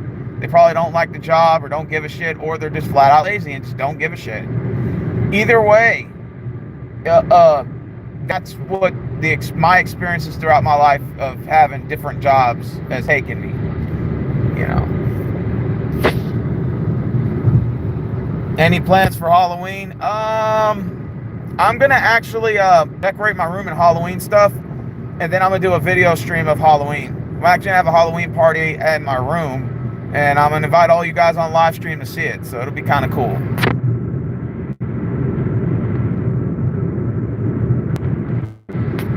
Yep. And for real, boomer managers are like they're like being in a bad relationship with someone. They'll treat you like shit. They'll come calling and talking about, well, how you gonna sit there and leave me? I gave you $5 an hour. That was a real good deal. That was a real good deal. No, it's not, motherfucker. I've been letting you screw me over for a long time, and I've worked for companies like that were paying me under the table, and that were fucking me and my money. And, you know, it was a life lesson learned. And it was these boomer managers that were doing that shit, you know, paying me under the table and screwing me. And I told them, you know, like, I was young and dumb at the time and naive, and just, I wanted a job and I was willing to impress them. And I realized, man, these dudes are just getting cheap free labor out of me. Man, fuck these motherfuckers, man. I fucking dipped, man. I remember one guy was screwing me, wasn't even paying me minimum wage. He said, man, I'll pay you under the table. I said, all right. I remember I was 17 years old, got me a job, stocking at this company. And basically, he told me, I'm going to pay you on weekends. I'm going to pay you $100 a day. I said, oh, bet. Okay, cool. He said, he just basically wanted weekends off. He said, I'll pay you $100 and you go stock for my friend. He'll pay you another $100. I'm like, $200 in 2 days? And I said, bet. He said, and think about this. You only have to stock for 3 hours. I'm like, 3 hours a day? That's it? He said, and you come in at 2 in the morning, you stock till about 5, 6 a.m. before the customers come in, and then you'll have all the products filled. You're good. I said, all right, bet. So as soon as like the first weekend I go in there, he tells me, oh, well, you're going to fill everything up on the shelves, but you may have to come back later on that day just to kind of restock everything. It should take no longer than an hour. I'm like, all right, cool. He said, and that goes for my buddy too. I'm like, all right. So I went to work 3 of their stores. I worked the other guy's 3 stores, and I would stock the merchandise. And then I would, you know, put all the chips and everything up for Snyder's, and I was hanging up everything for them. And he goes, all right, well, the next weekend comes around. I show up. He says, all right, man, well, look, you got to stock in the morning, but then you got to come again because it's rush hour, it's holidays. I'm like, okay, I thought you said it was 3 hours. He's like, man, you know, things change. It'll just be 6 hours. I'm like, okay. So I would go out stock from 2 to 5, then come back around 8 to 11. And then it went from there, and then he was like, well, you got to come back later on that night and restock again for another 3 hours. I'm like, wait a minute, hold on, man. Wait a minute, whoa, time out. I said, this shit turned from 3 hours, now this shit turned into a 9, 10-hour day. For you, so I'm working $20 hours for $200. That's what's like $10 an hour, give or take. I said, and then he said, well, then you got to come in on Monday. If you can come in on Monday, just 1 day in stock, and don't worry about, and that's still cutting your pay. I'm like, man, wait a minute, hold on. So now you want me to come in 3 days for $200 for 10 hours a day? I said, motherfucker, that's like $6 an hour. Now you got me fucked up. I said, man, now you trying to take advantage of this shit. I said, man, fuck you, fuck him, and I'm out. And that worked for them for 3 weekends. And every time I went in on the $6.55 an hour, I'm like, bro, that ain't, like, you got me fucked up. I'm walking right the fuck out and dipping. And they just don't understand that. They don't know. They think I'm stupid. I'm not going to sit there and do my fucking math. I'm going to do the fucking math. They said, we're paying you $200. I'm like, yeah, but by the time you got me working all these hours, it's $6.55, motherfucker. I'm like, you got me fucked up. I'm like, that's not even minimum wage. I'm like, nah, man, fuck you. And I clocked out and I dipped. They said, well, you still have to prove yourself. Yeah, I prove these nuts. I'm clocking out. I'm going to fuck home. Fuck you. Fuck that guy too, by the way. Because he all say, you got to stop for my friend too. I'm like, man, fuck you and him. You know? I worked for them assholes for 3 weekends and they would talk shit all the time when I came in there. Always was talking shit. Running their fucking mouth. You forgot to stock this. You didn't stock this. You never came up another time. That's how these boomers gaslight you to make you feel bad, like you're not worthy, a worthy worker. So what they do is they make you feel like shit, so that so that you feel obligated, or you feel bad, and you feel like I got to work harder to impress them. But the whole time they were doing that to get you to do cheap fucking free work. And that's what a lot of these boomers do, man. I'm in New Waverly now, by the way. That's what these boomers do, man. They fucking gaslight you and trick you into this shit, man. I catch on to their little shit, man. And they do this shit at Walmart, too, with these other employees. See, I've been through that before, so I know the game. But they run game on these little young guys that come in there at 17, 18, and 19 years old that are impressionable. They'll run game on them all the time and say, you got to prove yourself. You got to prove yourself to this company here. You got to prove yourself. They go, time for you to prove yourself there, boy. You got to prove like you just got off the fucking boat. Prove yourself to your master right there, boy. You got off that. Hey, get back to work there, boy. Hey, get back to work there, boy. You ain't no break for you today, boy. And that's how they talk. I'm like, damn, I've worked on sites and it's been nowhere near this bad. I'm like, holy shit, these motherfuckers talking shit. And they belittle you. It's a trick. It's like being in a relationship with someone who gaslights you. Like, they make mistakes, but they blame you for it. Well, that's what they do. What they do is the working conditions are so bad that they blame it on you. Like if the AC's cut off, sometimes the AC will be like, hey, man, it's hot in here, man. There's no AC. Well, you ain't got to sit there and complain there, boy. If you ain't going to ignore that AC there, it'll still be cold. I'm like, how's it cold when it's fucking hot, man? And y'all ain't got the AC on this bullshit. How you going to sit here and have these employees working with no AC on? But they don't worry about the AC there, boy. They cut it back on there. Don't worry about that there, boy. Get back to work, boy. That's how they talk to you, man. A lot of these corporations, they speak to you in that manner. And they give no fucks. You got to work faster there, boy. You got to speed it up there, boy. You got to speed it up there. I tried to say something. I was doing security. I almost lost my damn job. They weren't treating the Mexican guys right. They don't treat nobody right, Macho. It's not just Mexican, but they talk shit to anybody. Listen, everybody thinks it's a race thing. It's not a race. And I'm not advocating that one race gets treated better than the other. Honestly, it's individual. If they think they can punk your ass, they'll do it. They don't care if you're white, black, brown, whoever. They will talk shit to you. But to answer your question, if you're an undocumented worker, it's even twice as hard because they use that leverage against you because they know you're not supposed to be here. So they'll say, aha, I did you a favor there. Get back to work there, boy. You know? But really, tell you the truth, it's not really just a race thing. And they do it to everybody. Whether you're white, black, I've seen it all. I've seen all races and all colors of people, genders, whatever, get taken advantage of at Walmart. It's mainly the people they target the most are either the very old or the very young, if that makes sense. The reason why they target young people, because young people are impressionable and they're trying to impress the boomer bosses. And then the very old are the ones that are retirement age that retired on maybe, let's say, $1,000 a month, but they can't live off of that. They really need an extra job. So they kind of bite their tongue a little bit and deal with the boomer bosses a little bit. But like, if you're like probably the age of like, let's say between maybe 25, 45, or 50, like somewhere in that range, those people ain't gonna put over that shit. They'll fucking walk out, they'll fucking dip and clock right the fuck out. Like, who the fuck you talking to like that, man? You clock and walk right the fuck out. And now you won't even think twice about it. Like, who you think you're talking to like that, bro? You know?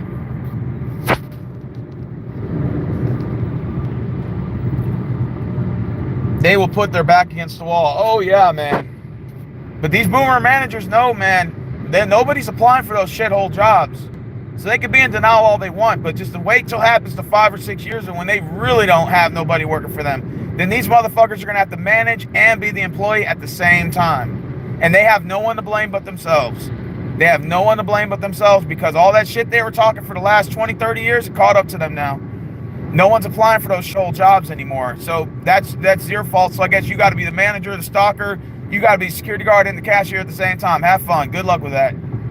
Like remember that episode with SpongeBob? Mr. Krabs was the owner and the SpongeBob was the cook and everything. No, Patrick I think was the cook and SpongeBob worked the register.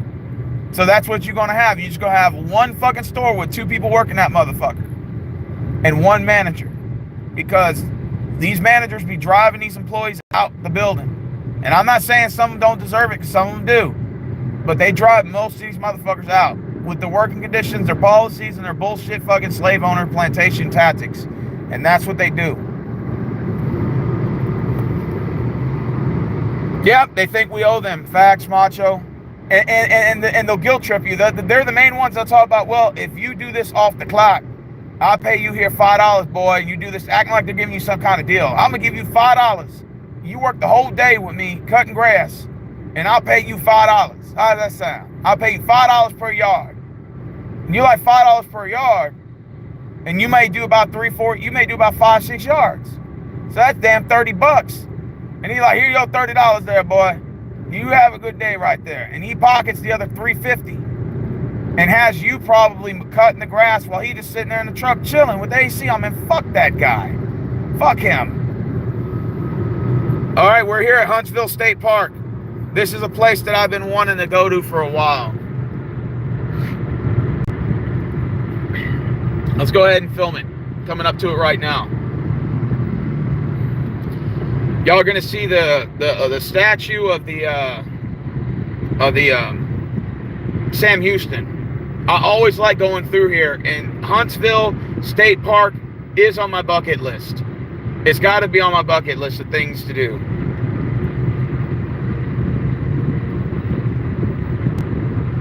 Damn, I can't believe it's been an hour and a half I've been ranting for. Let me see what my phone battery's down to. Give me a minute. 59%. Okay, I'm probably going to end it pretty soon, guys. But let me show you the state. This is Huntsville State Park up here.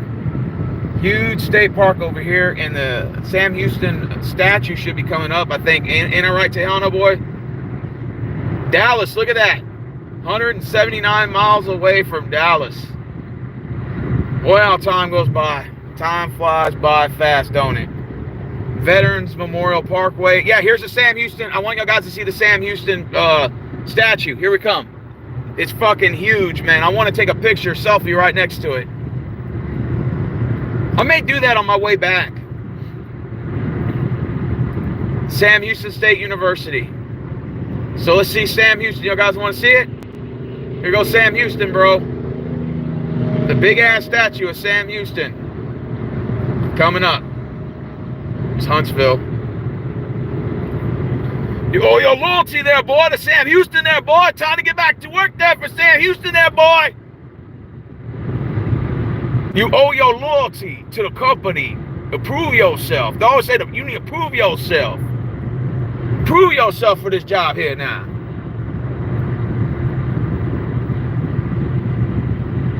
Nah, college degree don't necessarily mean anything anymore like it used to.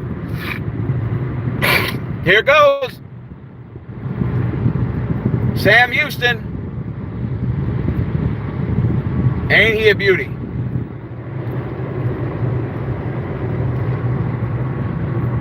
That Sam Houston statue.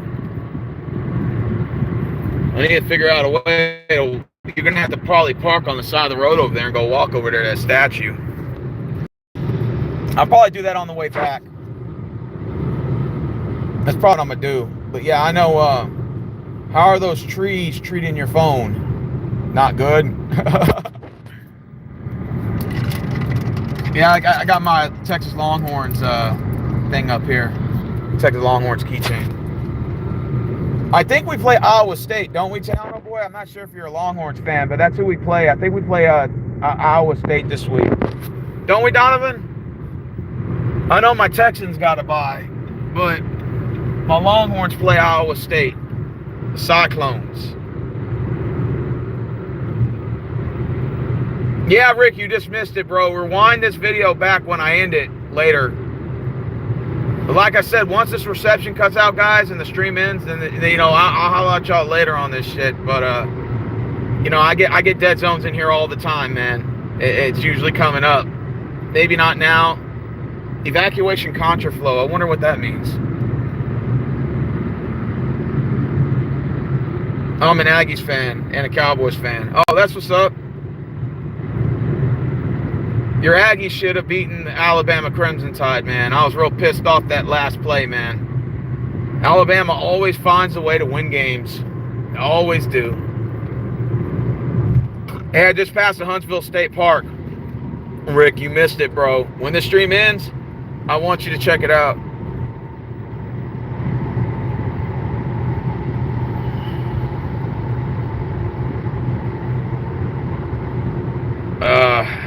We'll check it out in a minute.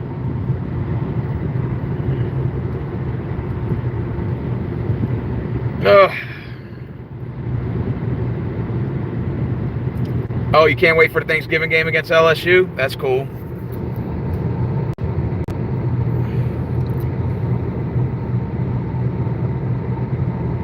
You're not that far from the Madison County line? Okay.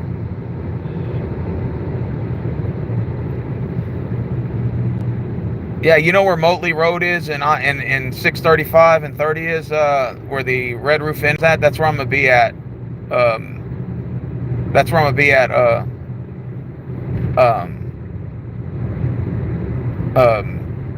Say, oh no, boy, that's where I'm going to be at. I think the address is like 2544 Mesquite or whatever. It's the Red Roof Inn there. That's where I'm going to be at. Oh, man, I'm excited, man. Be in Dallas for 8 motherfucking days, man, and not even gonna think about nothing. I ain't gonna think about work. I ain't gonna think about shit.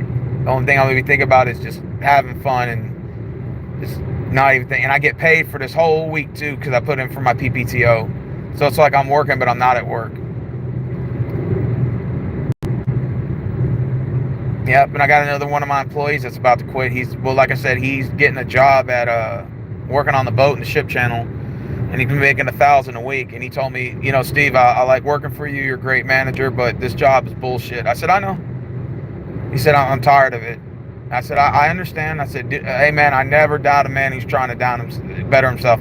You know, this man went on lunch, and I actually drove him on his lunch break to go get his TWIC card because his baby mama couldn't give him the car.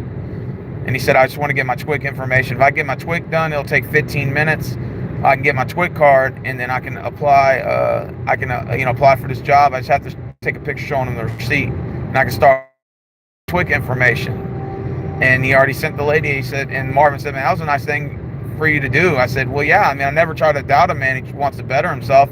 If he wants to better himself in the way out, why the fuck would you want to be, stay at this job, and be miserable? Fuck that. I have no problem like helping others who want to help themselves. Why not?" So yeah, I gave him a ride up there, man. I drove him all the way to Clinton and 610 to the TWIC office. They got a TWIC office over there. And we went, it was 1717 Turning Basins Drive. I think that's where the TWIC office is. And it's right off of right when you pass the ship channel and you drop to Clinton, you're gonna exit Clinton. It's gonna make like a U-turn, like a big turnaround.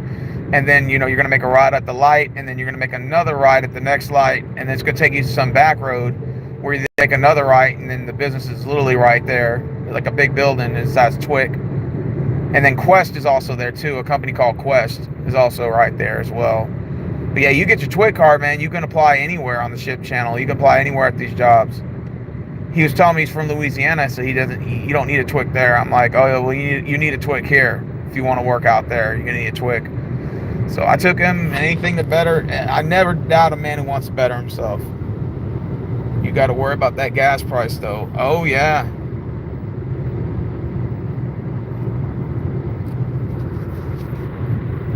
All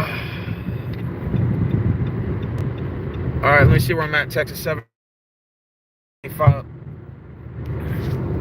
This is where my phone's at. 57 ain't too bad. I can still stay on for a little bit. All right, let's see where I'm at now. Like I said, the reception will tend to drop. It gets real bad out here. I know that. So once once it drops, I'm just gonna end the stream, guys. Nothing personal, but it just takes forever to drive. It takes forever to get out of these dead zones. Maybe once I get closer to Dallas, I'll, do another stream. But, yeah.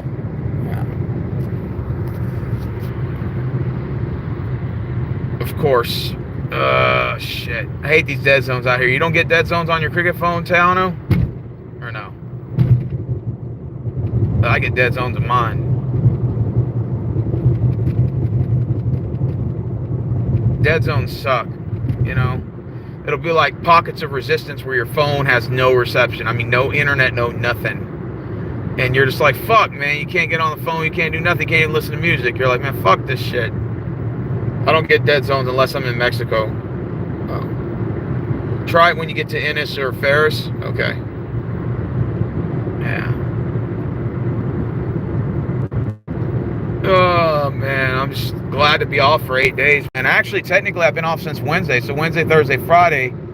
Friday's day 3, Saturday's 4, Sunday's 5, Monday 6, Tuesday 7, Wednesday 8, Thursday's 9, Friday's 10, Saturday's 11. I'm literally off for 11 days. I'm on day 3 right now. 167 miles. Madison's another 25 miles away.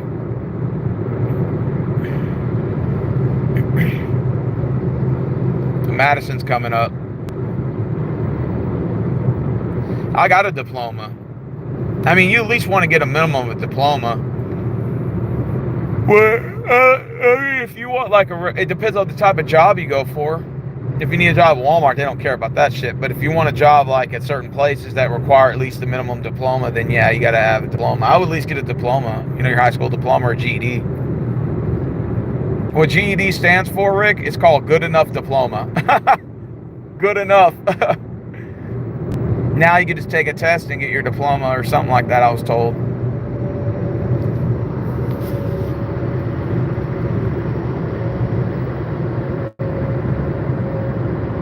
Yeah, I told everybody that what I want to do tonight is I want to go to White Rock Lake tonight. I'm going to get to Dallas about 3:30 or 4, Rick. Then once we get there, I'm going to, put all my stuff up.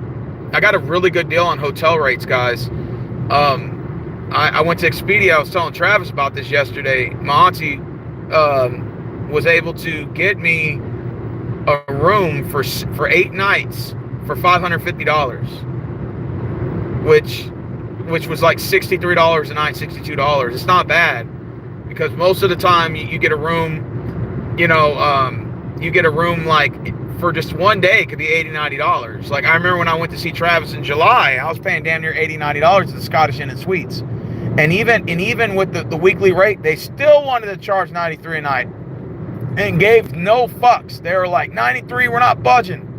Damn near $1,000 fucking dollars after taxes. I'm like, oh, hell no. Hell no.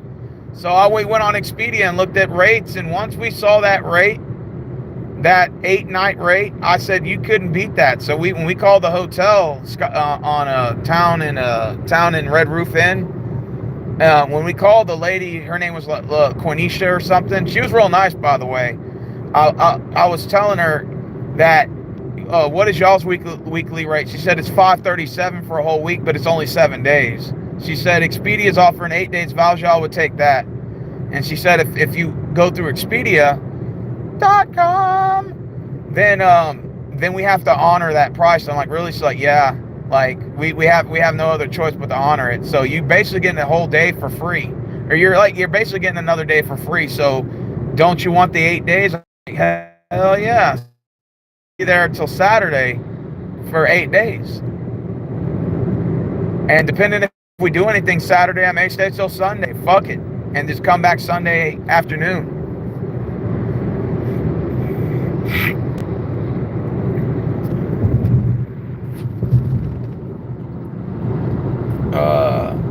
Does diploma mean nothing anymore? I don't know. Usually they say in this world it's about what, it's not about what you have, it's about who you know. It kind of does make sense. Sometimes you have to get lucky, Oh, let me get over. There's a rest area up here. I'm not going to take it though. I want to drive straight to Dallas. I'm like, fuck this. 4 hours of driving? Oh, no. I want to drive. I want to get there. Fuck this. Fuck this waiting shit.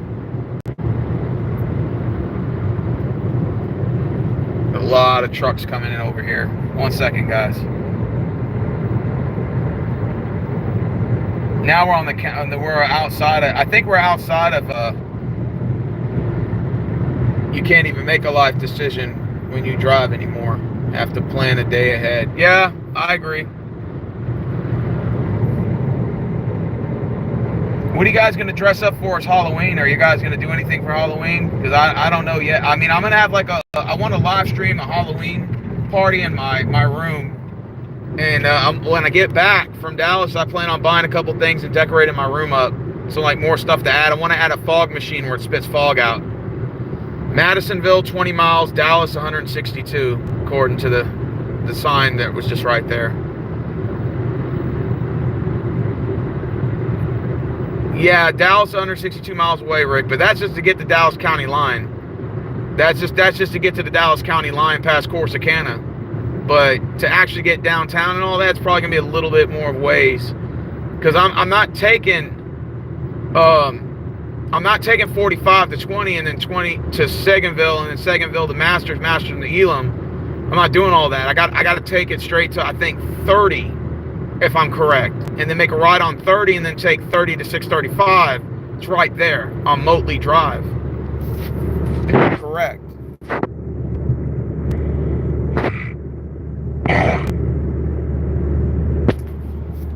Driving to Dallas. I didn't think I was going to be recording this much. Holy shit. The next rest area in Corsicana for the car rest, if you want. Well, when I get closer, and I'm maybe about less than 100 miles away, I'm gonna have to fill up again. I'm at 253 miles. I started with 315 miles, so it said Dallas was 252 miles.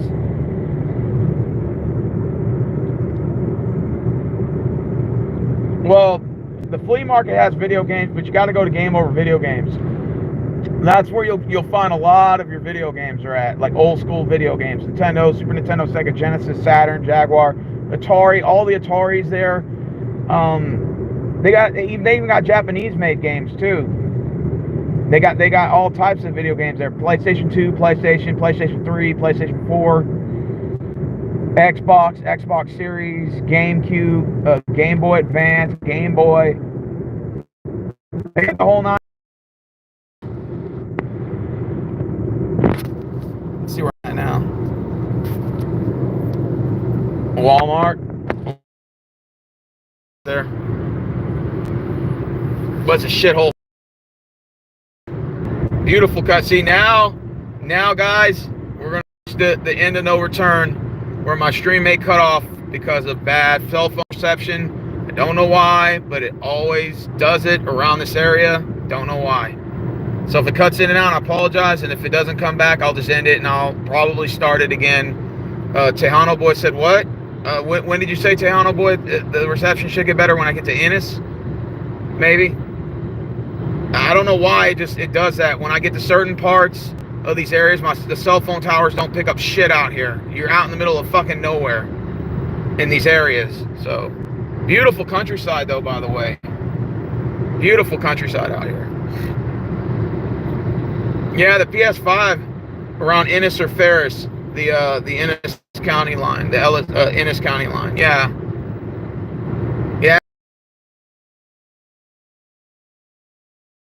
So if it cuts off, I'll love to be on the stream the entire time, just chatting with you guys. But you know, it is what it is, man. Let me see what my cell phone's at. 53%. That's not too bad. So 53% for an hour and what, 50 minutes? Then that means I can go my whole trip driving through Dallas or driving to Dallas by the time my phone would go dead. But no, I don't want to do that. May stay on another 20 minutes. Just say fuck it. I mean, I pretty much know how to get to this motel. I just don't want my shit to be on empty. He was driving to Canada. It would take a long way. Oh yeah, Canada's lots of long ass drive, bro. Long ass drive. Oh man, I tell you, bro. Beautiful countryside.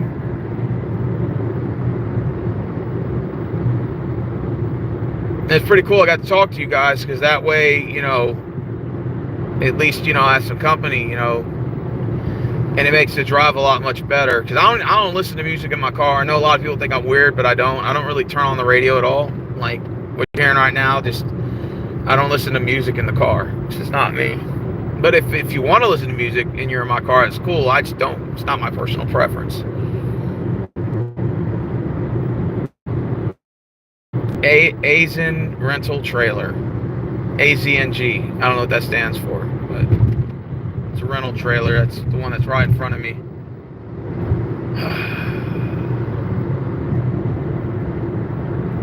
Driving to Dallas, baby. I'm surprised I'm surprised the reception hadn't gone dead yet. Like, I'm really fucking shocked that it hasn't. But if it does, then fuck it. I'm just gonna end it and just, you know, I guess I'll maybe stream later tonight when we go to White Rock Lake. You know, at least they got a lot of it. A bunch of conservatives in country towns. God bless America. Oh, facts. That's facts. It's all red out here. That's my cup of tea.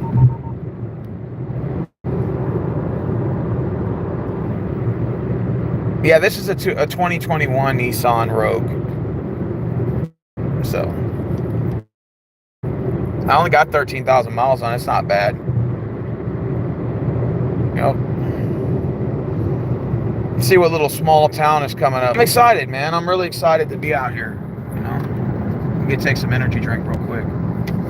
This is the energy drink I'm drinking right now.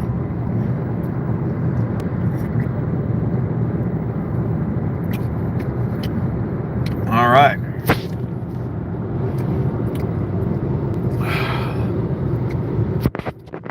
Exit 132. I don't know what that is. I own 2005 Dodge Dakota, and it's only 218,000 miles and still running. Not bad. How's the transmission and power steering and suspension going? Is the transmission okay?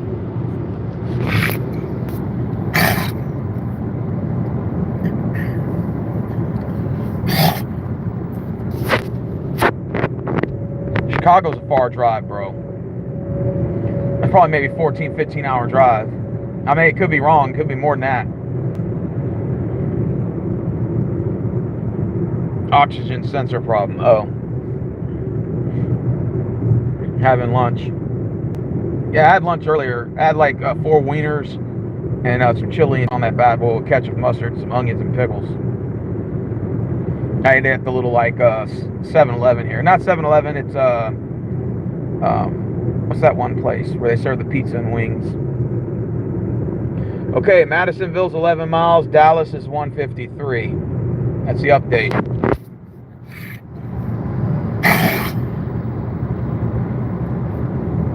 Madisonville County line.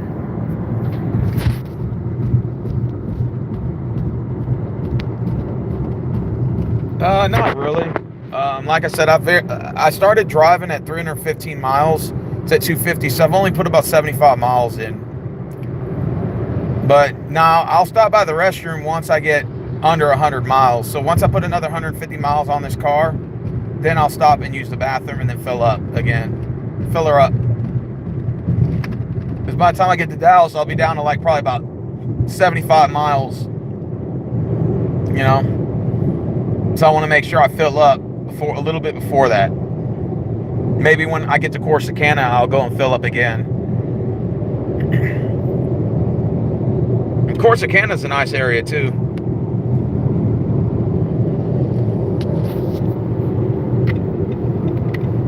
I'm gonna pass up this truck. Go a little bit faster. I'm not trying to go too fast, but just a little bit faster.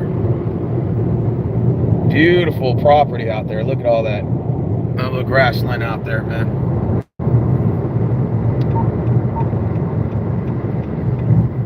The only thing I hate about these 18-wheelers, man, when they come by you, there's a lot of wind resistance, so it'll push your fucking car to the side, kind of. So I get like a little nervous when they come past me. Can y'all still hear me clearly? Because like I said, I know the reception's probably going to get bad pretty soon. Especially once I pass Madisonville, I'm thinking it's going to get that way. I'm just gonna ride it until it cuts off. Once it cuts off, then that'll be it, man. I mean, I'll try to restart it, you know, like reconnect, but if it just doesn't reconnect at all, because I know I hit dead zones for like 15, 20, 30 miles a couple places up here. I don't know why, it's just like that. And when it does, then that's probably when I'll just end the stream, you know, and say fuck it. It was fun. Got you guys to at least see most of the countryside. Of course, I would like you to see more, but you know, I mean, it's saying my signal still got all of its bars, so that's good. I haven't been out here since July, so August, September, October, like middle October. So it's been about, you say about 3, almost 4 months. Amazing county. Yeah, it is beautiful out here, bro. People own this property. Look, they got a big ass house out there and they own some property out here. All this is theirs. That's their property. These people out here. It's all countryside now in Texas. I told you guys, outside of the big cities, it's all countryside. Once you get past San Antonio, all of South Texas going all the way to El Paso is nothing but countryside. That's all you're going to see. Central Texas, North Texas, anywhere past Dallas and Fort Worth area, Austin area, San Antonio, Houston. If you're not in that triangular shape area, then everything else is countryside. You know, El Paso is a small ass town. It is. I've been to El Paso. Born, nothing to do. San Antonio is a beautiful city. It's one of the most underrated places to go to in Texas. So much to do there. In Houston, Houston's boring, but I will say the cool thing about Houston, you got Galveston, which is right down the road. 60 miles on Highway 6, you can take 45 south. And there's so much to do in Galveston. South Padre Island is the main place people go to. It's over there in the borderline of Brownsville and Mexico. But if you want to go, if you don't want to drive that far in Galveston, then the best places to go to, other than Mardi Gras, is you want to go to Jamaica Beach and Crystal Beach. Those are the places you want to go if you're going to Galveston and you don't want to drive too far down the Strand. You just go to Jamaica Beach and Crystal Beach, and you're good. The most open space countryside area is the south of San Antonio, headed towards Laredo, like from Pearsall all the way to, yep, that's true. I agree with that. Where are you going? Oh, I'm going to Dallas, bro.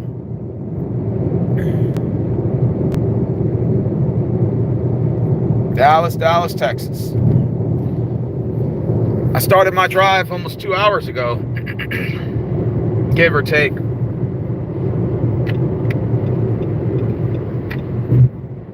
We're about to reach Madisonville. And after that, I don't know what town is after that, but Madisonville's coming up.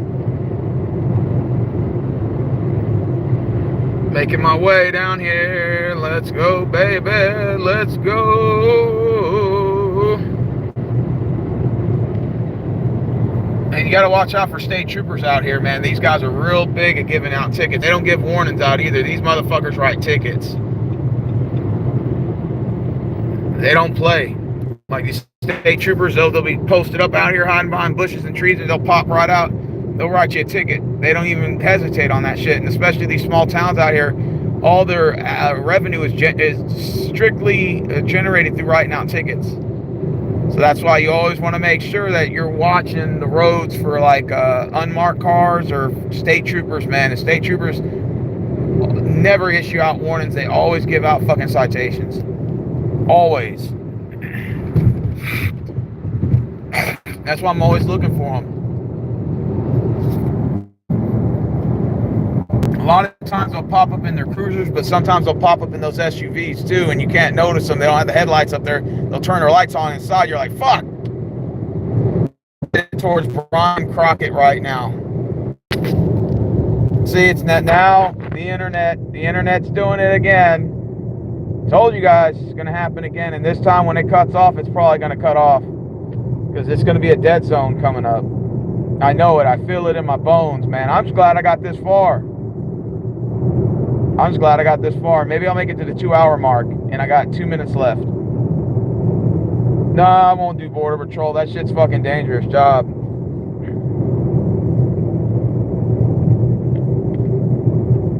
Come on.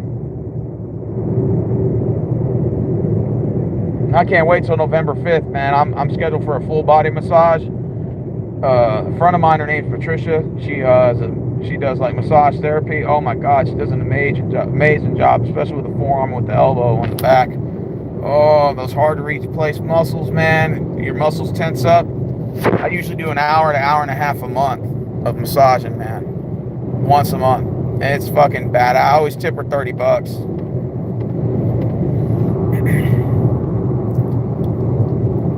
Madisonville city limit. She wants to do it.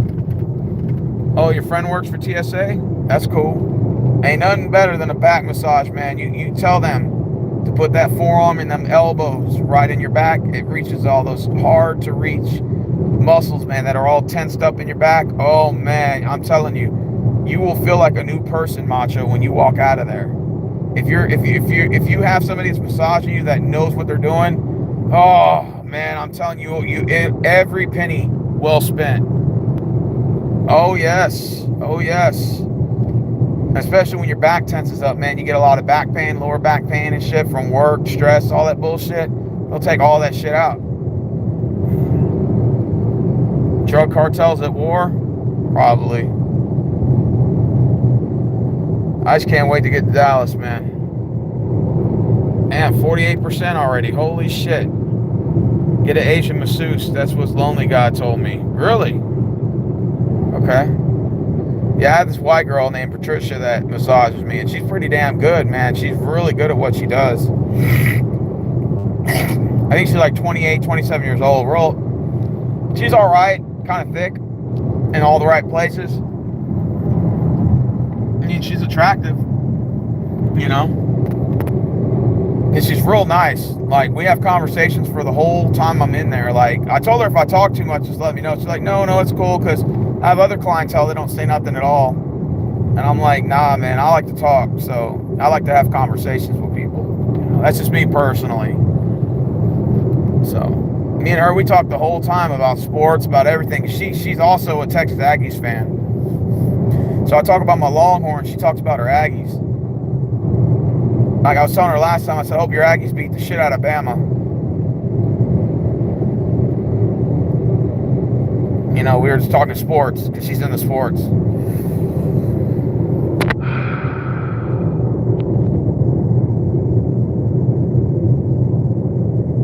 Night Refrigerated, that's the name of this truck. Beautiful countryside here.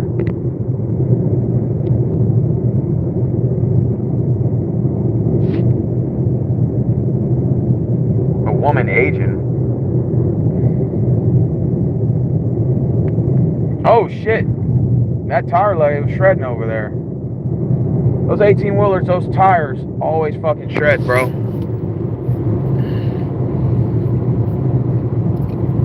Oh, I'm so tired. You guys ever get tired from driving?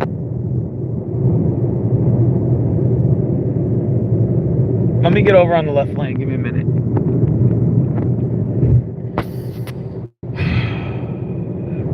All right, Madisonville's up. Tejano boy, it's up. You gonna dress up like a woman Asian? A woman Asian? What the fuck is Asian? Asian? You mean like an Asian woman? Like a 80-year-old woman? Oh. Yep, I get tired of driving. I'm telling you, bro, when you first get your car, you're like 17, 18, you know, you think you're on top of the world and everything. You love to drive. You're like, man, I fucking love driving, this and that. Man, after about 5 years of fucking driving, man, you don't want to do that shit no more. You're like, man, fuck driving. You try to avoid it. Hell, you even want to barely go to work. You're like, man, fuck it. I'd rather hitch a ride or something and sleep in the back of the car. Uber?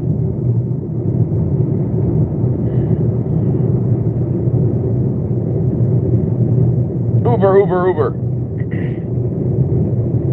Uber is expensive. You know, in my life, I've never used Uber. I've never used Uber, and I've never used, what's that other one? Lyft. I've never used DoorDash. I've never used Uber Eats. I've never used none of them.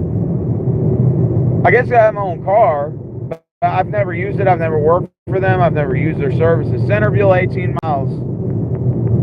Dallas, 140. Do you have any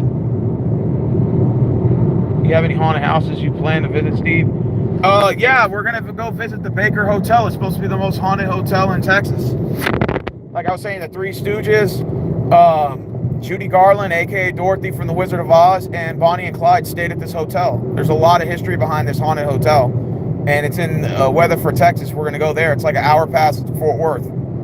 So me and Travis are gonna go check that place out. We're gonna go to Mineral Wells State Park. We're gonna go to the Texas Civil War Museum in Fort Worth, the Vietnam War Memorial, Veterans Memorial Museum that's in Mineral Wells, Texas.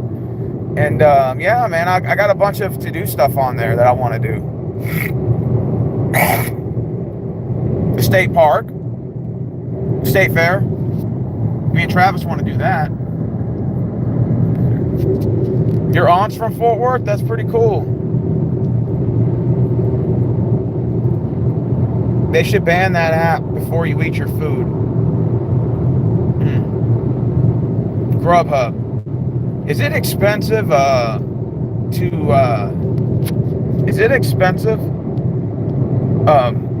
Grubhub or DoorDash or anything like that? Any of you guys know that? Haunted prisons. I don't know about haunted prisons in Texas, but we do have one in my home state, Arizona. Yuma. You go to Yuma Historical Prison, and they have like a whole bunch of Statesville close by us. Okay. Your dad's side. Okay. So what are you guys going to be for Halloween this year? You guys going to do anything for Halloween? You love the Countryside Town Festivals. Matter of fact, I plan on taking my wife to Poteet, Texas, to the Stateville Festival to see David Lee Garza. That's pretty cool, man. Hey, Tejano boy, you and your wife look like y'all are pretty cool.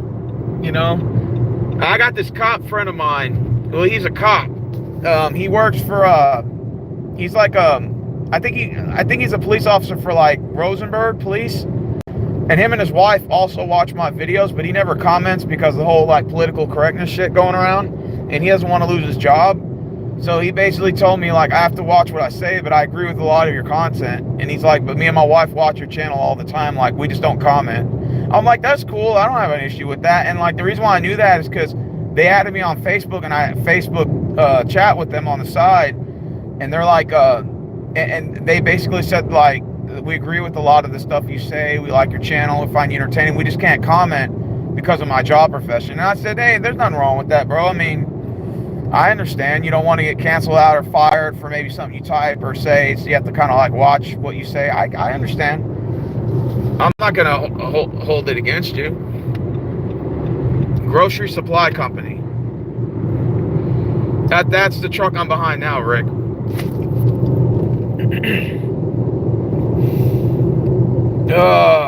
I'm very shocked that my phone hasn't gone out yet. Like, I don't know how or why, but I'm on Norman G.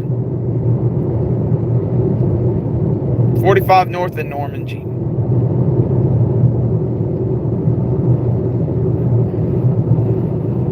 Marvin said, I see that you've lost some weight. Yeah, I have. About 6 or 7 pounds. Just falling off my diet. You know how it is. It's life. Leon County. That's Arby's, Shell. I'm shocked my phone hadn't gone dead yet. I'm really fucking shocked. Usually it's supposed to be dead by now. I don't fucking know how it lasted this long or whatever. Weird.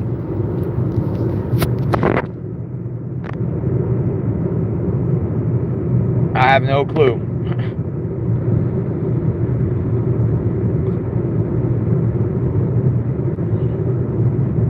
You got about 4 more counties to cross. Okay. 4 more counties? Okay.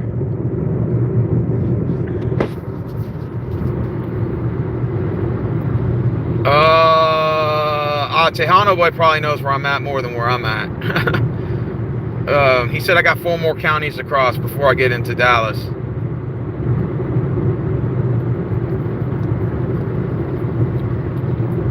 I could go faster, I just don't want to.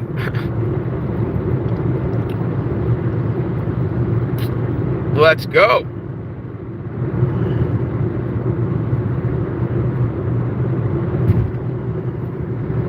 My back's killing me right now. Not killing me, but, you know, Spring Branch. We have a Spring Branch in Houston as well. I'm still shocked that my live hasn't gone dead. Usually there's a dead zone. I know for a fact, maybe the live stream, I just got lucky and started it before my drive, but yeah.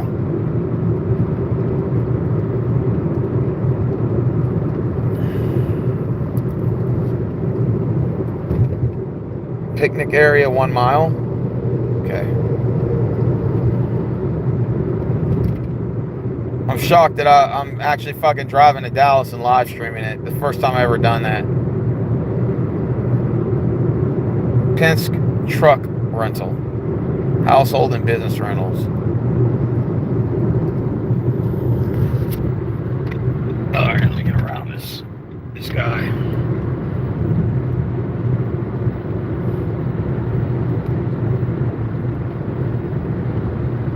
Do I need to stop and walk around? Nah.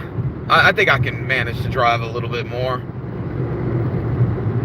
You know, I figure I don't want to stop. Like when I drove the Phoenix, guys, oh my God, 17 and a half hours. Me and my buddy had to take turns driving every 4 hours. I hated that shit. And he drove a small Mazda, so my back was fucking killing me every time I was getting out of the car. Like, fuck. I still want to stop now because I want to get as much driving. The more you stop, the more time it takes. Like, I want to just... it's the only bad thing about fucking driving, man. A lot of people think driving's easy. That shit's not, bro. You got to look on all of your mirrors, your blind side, and all that. You have to focus. You can't sleep in your fucking car. The guy on the passenger side can sleep and not worry about a thing, but I can't. And then you're also responsible for the safety of your passenger. You know that, right? Say if you are negligent, you drive and you cause a crash that killed the passenger, you can be charged with that shit because you're responsible because you're the driver. You know what I'm saying? So that's why, as a driver, you also are not just looking out for yourself, but you're responsible for the safety of other people in your vehicle. Dogs, cats, animals included. And that's also your humans that are in the car too. You're responsible as a driver. So you're not just watching out for your life, you're watching out for everybody else's life that's in the car. It's a lot of concentration, a lot of focus. You can't sleep in the car. You can't sleep while you're driving. You have to stay alert and stay focused and be and emotional awareness at all time on the road. You have to be 2-3 car lengths behind every car. You have to make sure the guy behind you is not riding on your ass. And you have to make sure that you press your brakes accordingly. Make sure you use your signal when switching, watching for cops. That's a lot of fucking work, man. It's a lot of focus and concentration, and it could give you a headache at times. Tejano boy knows what I'm talking about. Yeah, I should be. God knows, probably about 3. See? Cutting out again, guys. Cutting out again. So, if it cuts out and it doesn't come back at all, that means the dead zone and the stream's going to have to end. I'm just letting you guys know. If I'm shocked that it hasn't already ended already. It usually does it right around here. Then I'll go like 20 miles with no reception. You know, so.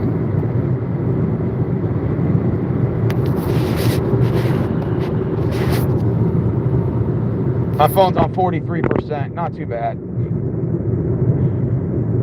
Once I get to about around 30, that's when I'll probably end the stream, and then, you know, I'll probably stream it once I get to Dallas, and then once I get to my hotel.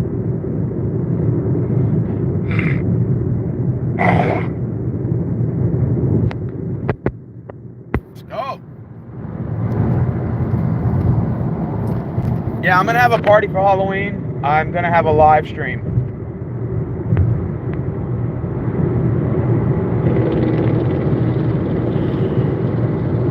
Yep.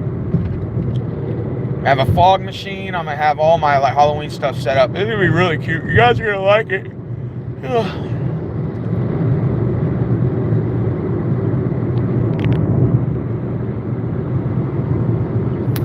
Driving is not easy, man. You have to be responsible for fucking everybody in the car. So you can't just drive reckless. You can kill the person in the car. You know, I had a friend of mine that died. True story. He was a friend of my brother's, but I knew who he was. I knew him. I met him before. He survived a car wreck in San Antonio and was hospitalized for 3 months and got out. Him and his wife were in the car. His wife was pregnant with his child. And like a dumbass, he started racing this kid that was right beside him, and he lost control of the wheel, flipped his car. And when the car flipped, it not only killed him, but it also decapitated his wife's head. When the police got there, they said that her head was completely off. When the car was rolling, her head came out of the visor, the top roof visor. Her head rolled out, and you can only imagine what that death felt like. It must have been the worst. I couldn't even imagine it. But the car rolled over, and it took her head right off. So it killed her, killed the child, and killed him. All for him being a dumbass. And it was his stupidity costed him and his wife and his newborn baby their lives. And this guy just recently survived a car wreck. And he didn't learn anything. That was a dumbass, ignorant decision he made. And thus, therefore, he took it, not only his stupidity and his ignorance costed him his life, but it costed his wife and his newborn child. Well, that's what I'm saying. You as a driver are responsible for the people that are in your vehicle. If you take that hunter safety, that driving safety course, it tells you specifically in the manual, you are responsible for whoever comes in and out of your vehicle. Somebody throws dope onto your car, you get charged. Unless they fess to it. But if they want to be a dick and say, that ain't mine, guess who's taking the charge? Your ass is the driver. You're responsible for whoever comes in and out of your vehicle. And that includes the dope they bring in there. So that's why when motherfuckers got dope, they're not allowed to come in this motherfucking car. Now they can hide that shit, and I wouldn't know. But that's why I'm worried about who I let in my car now. Because, man, a motherfucker got dope, they throw that shit under the seat, we get busted, he denies it, I'm getting charged for that shit. Well, they about to rack up some more charges because, man, I'm about to fuck him up real bad. You know? You wouldn't want to sit there and go to jail over that shit. Fuck that. And that's why you want to take precautionary, unless you know the person real well. You don't want to let just anybody in your car for that reason. You don't know what the motherfucker has on them. Bringing drugs into my fucking car, you get me fucked up. All right, we're 1 mile away from Centerville, Texas. I was gonna ask, is Devin still in here? What do they call it? Unattractive Devin. Fort Boggy State Park, I heard it's a really nice park. I haven't been there yet, but I pass it up, of course. That and people in school called me that. Music makes me calm when I drive. That's why I called myself Tejano Boy. That's cool. Yeah, music doesn't do anything for me. I like to listen to music, don't get me wrong. I have those days. But I can sit in the car just like this for hours and not listen to anything, and I can be completely fine.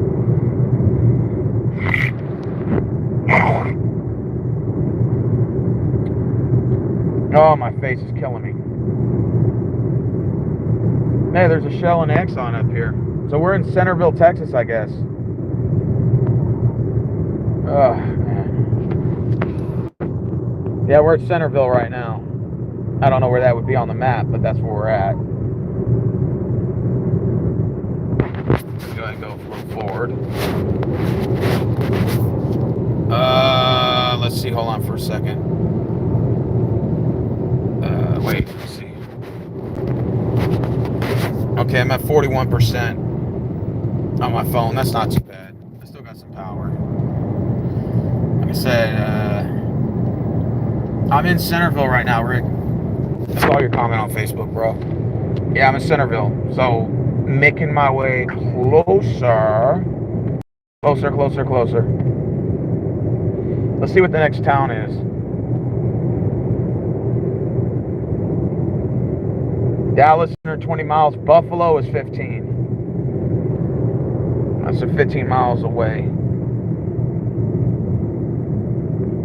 I still have contact with Alex from Predator Poachers. We talk every now and then. You know, he spends a lot of time traveling the roads and stuff, and you know, we used to hang out a lot in 2020, but over the years I haven't seen Alex Rosen in like, and construction, he has his profession at online shit. So I can't really knock he's got his own thing, you know. I respect that.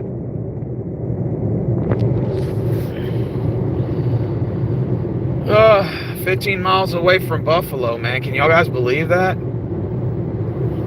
Hold on, let me give me a minute. Let's find a way to turn over right here. Oh, I fucking hate driving. Shit sucks. Just wish I was in Dallas already. I still want to at least put another 75 miles into this before I, at least maybe 75, yeah, about 80 miles till I, you know, have to fill her up. I'm gonna wait till Corsicana and then fill up on gas. I'm just fucking tired now.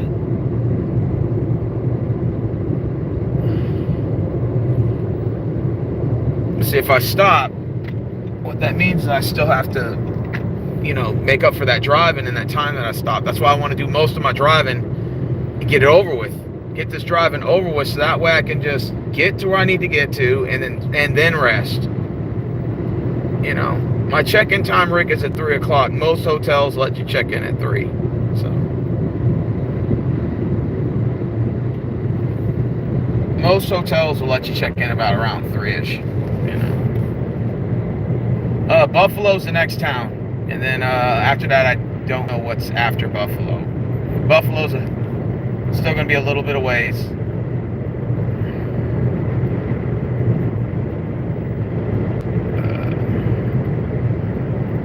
I hate driving past 18-wheelers.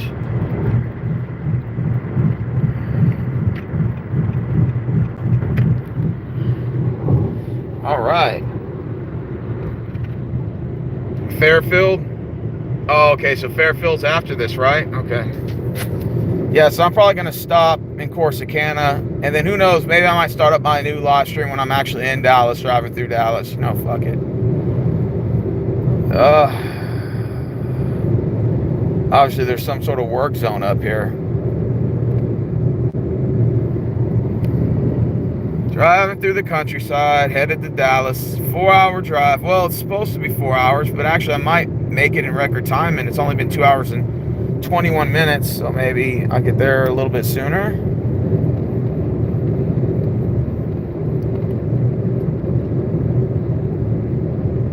I can't wait to get to Dallas. Let's hurry up and get this shit over with, man. Walgreens truck. Looks like that guy's rusting.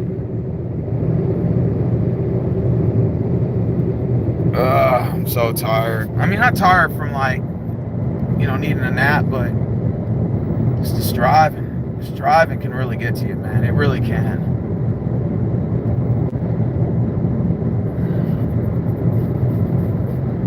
Uh, 2 hours and 22 minutes that I put into this live stream. Been on driving ever since.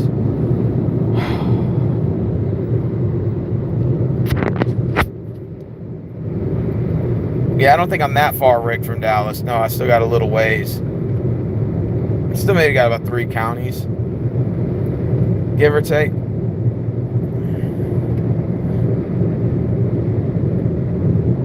Yeah, Tono Boy knows his directions, man. That's what Rick says. Yeah, he does. He knows all the towns and everything, I noticed. Okay, is that a cop behind me? Hold on. I'm about to find out. No, he's passing me up. That was a lawman. He turned the lights on. I'm about to say, yeah, I'm doing 75 and a 60. God damn it, nah. Here are the counties: Freestone, Narrow, Ellis, and Dallas. Okay. Am I in Freestone right now yet, or no? Or am I still like kind of drive, or still am I kind of making way out there?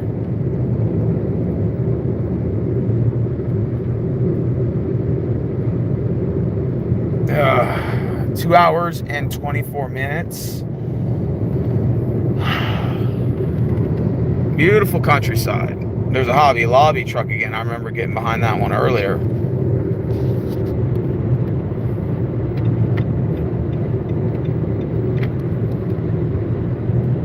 You should be around Leon, Freestone County line. Okay.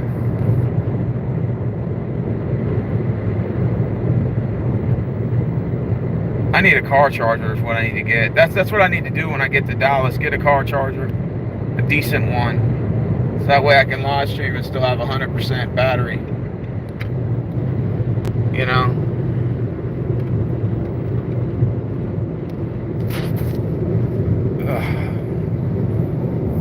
Freestone County line.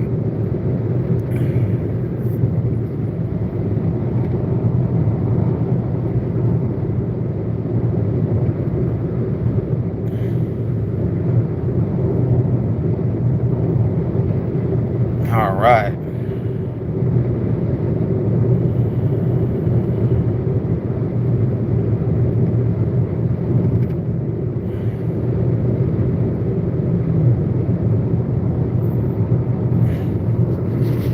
I just got to get over. Hey, that look like Droopy. I forgot that cartoon character, but he's right there. That's not Droopy. I forgot what his name was. Y'all know who that cartoon character is right there? I forgot what his name is. It's not Droopy. I forgot the name of him.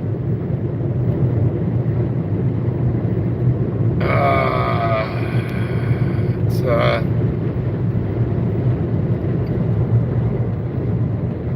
driving further and further down the road. Trying to get these miles over with. The goal is to try to drive as much as you can, Rick says, before you have to stop. Facts. That's why, because I'm afraid I'll stop for an hour and I still got to drive for a couple hours.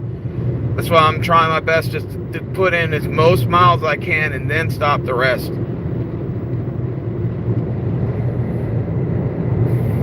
I'm going 80 right now.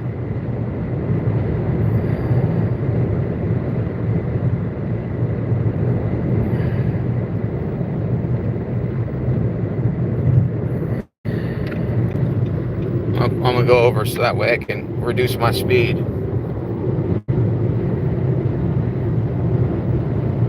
Yep. This was fun, man. I got to do my first live stream driving to Dallas on my phone. You know, I thought that was fun. Going on 2 hours and 26 minutes. Let me see what this says here. Imagine you drove off a road right there. Look at that deep ditch right there if you drive off. We're at Bliss Creek. I just passed up Bliss Creek. I want to give you my contact info, but I don't know privately without trolls. Yeah. Don't do it on here. Your email address. All right. You go on my Instagram. You got Instagram or Facebook, Tejano? I apologize if it does. It's definitely not my intentions, but you know, again, it's I'm live again. My bad. You don't have Facebook or Instagram? Well, mine's is okay, that's cool. I'm live in Duet, right?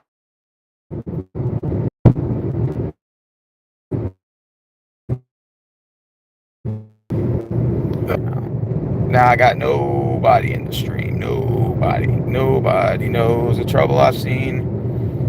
Nobody knows my sorrow.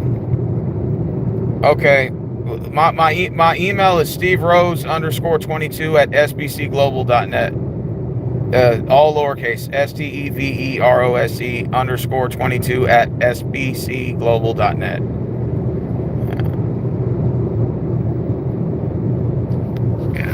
I'm tired. That's your Snapchat? That's what's up. Like I said, it takes fucking forever to get to Dallas, man. But like I said, let's see where I'm at now. I'm in Buffalo Duet right now, Rick. So yeah, I'm gonna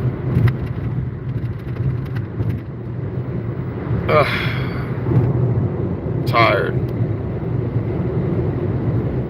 This driving has been getting to me now that I'm this close. So like I just want to go to the hotel and just rest. That's all I want to do. Just go to the hotel and just fucking chill for a minute. charge my phone and then get into something later. I'm hungry too. Like I said, I'm gonna wait till I get to Dallas and eat. I can hold off on it for a while.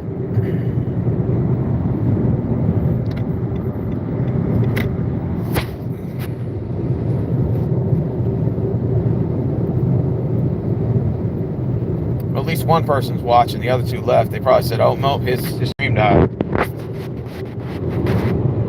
36%. Damn, that shit getting low.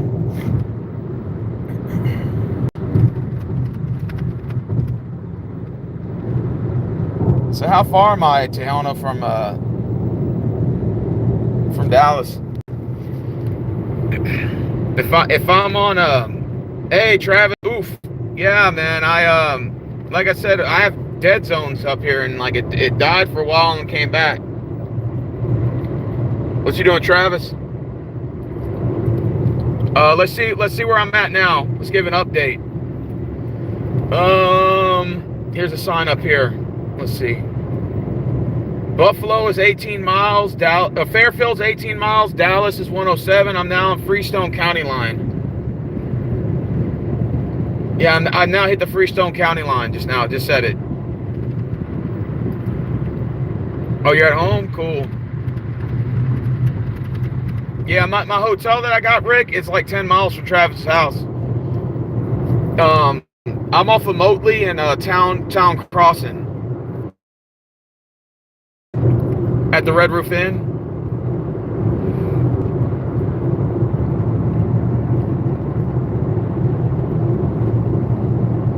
Still working? That's cool. So next is Fairfield, I believe. 18 miles. Yeah, I'm in Freestone County line right now. I just hit Freestone.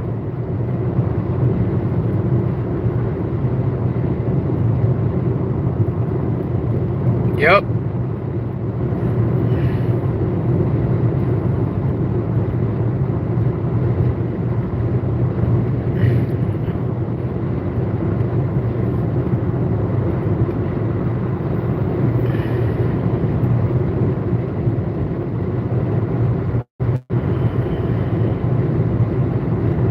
Here we go.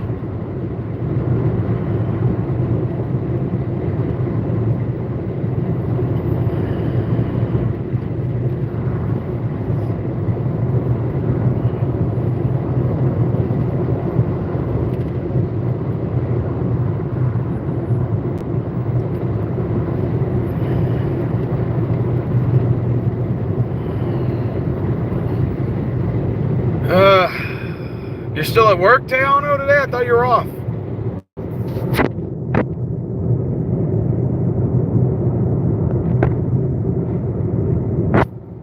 Yeah, I heard Halloween Inn sucked. That's what I've been reading the reviews on. They said it was terrible.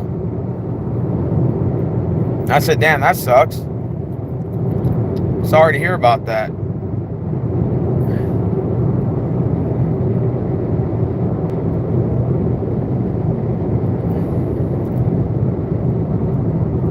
Oh, you're on your lunch break? Damn, that's one long-ass lunch break.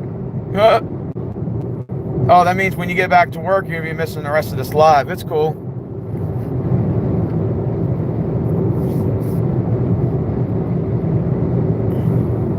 Yep.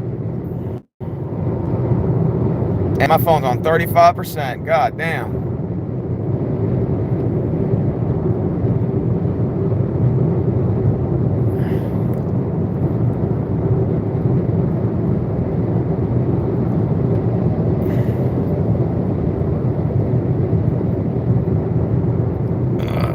Meant to say I only had lunch break. I'm back on the clock. Oh, okay.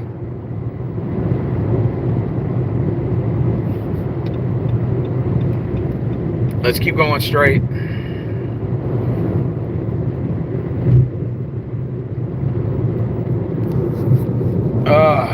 So Fairfield's going to be next.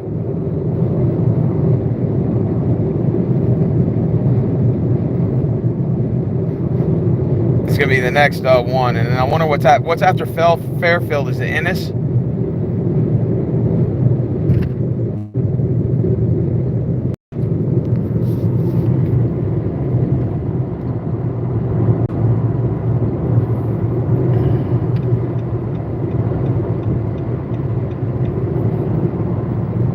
Corsicana? Oh, okay, cool. Yeah, and Corsicana is most likely, or Ennis is where I'm going to stop to fill up. Like, once I get down to about 100 miles, I'm at 211 right now. So I'm going to wait till I get to about, like I said, around 100. And then I'm going to fill her up.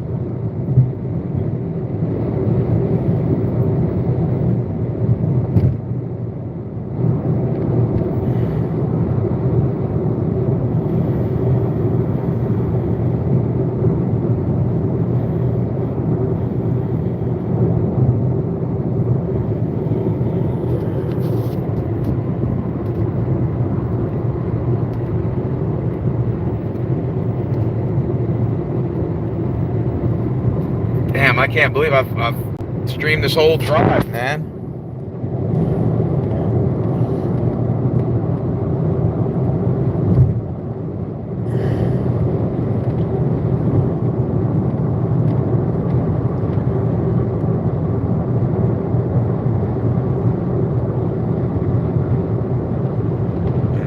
We all need a vacation.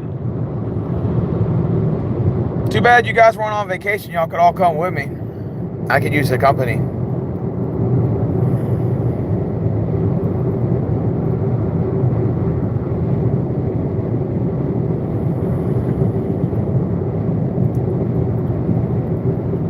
We could all use the company, man. Oh, and Ennis, they have Buc-ee's? Okay. I'll probably go fill up at Ennis. How far is Ennis from here?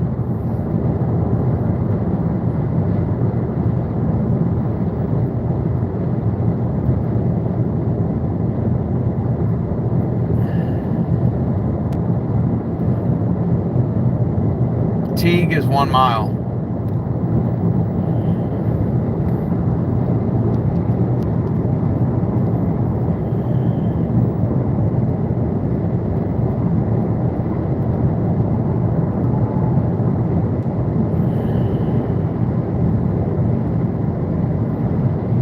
Let's go.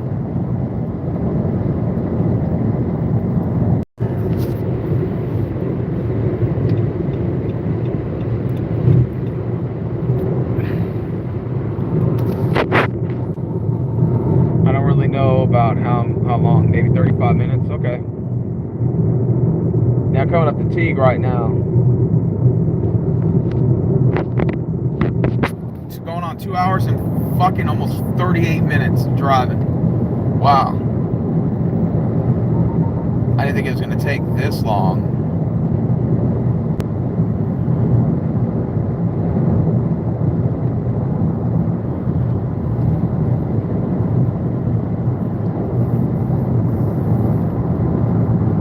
Let's go.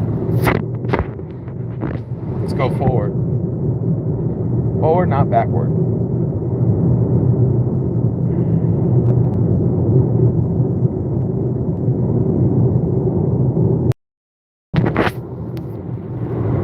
Damn. Oh, hey, there's a Walmart truck.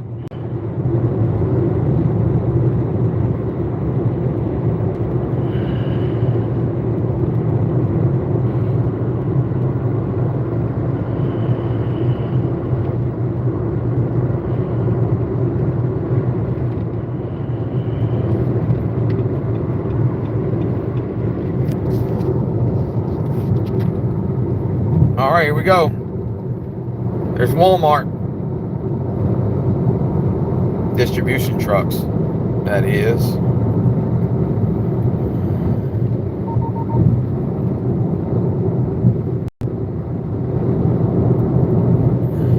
So tired.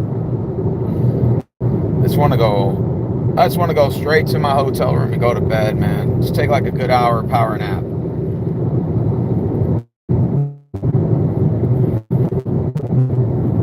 I want to drive another 2 hours.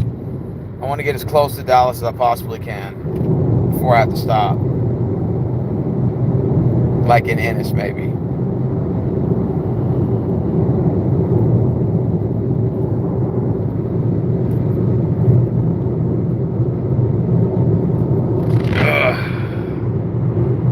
don't know what I'm coming up to, Rick, next, but I'm going to check. We're going on 2 hours and 40 minutes of driving, bro.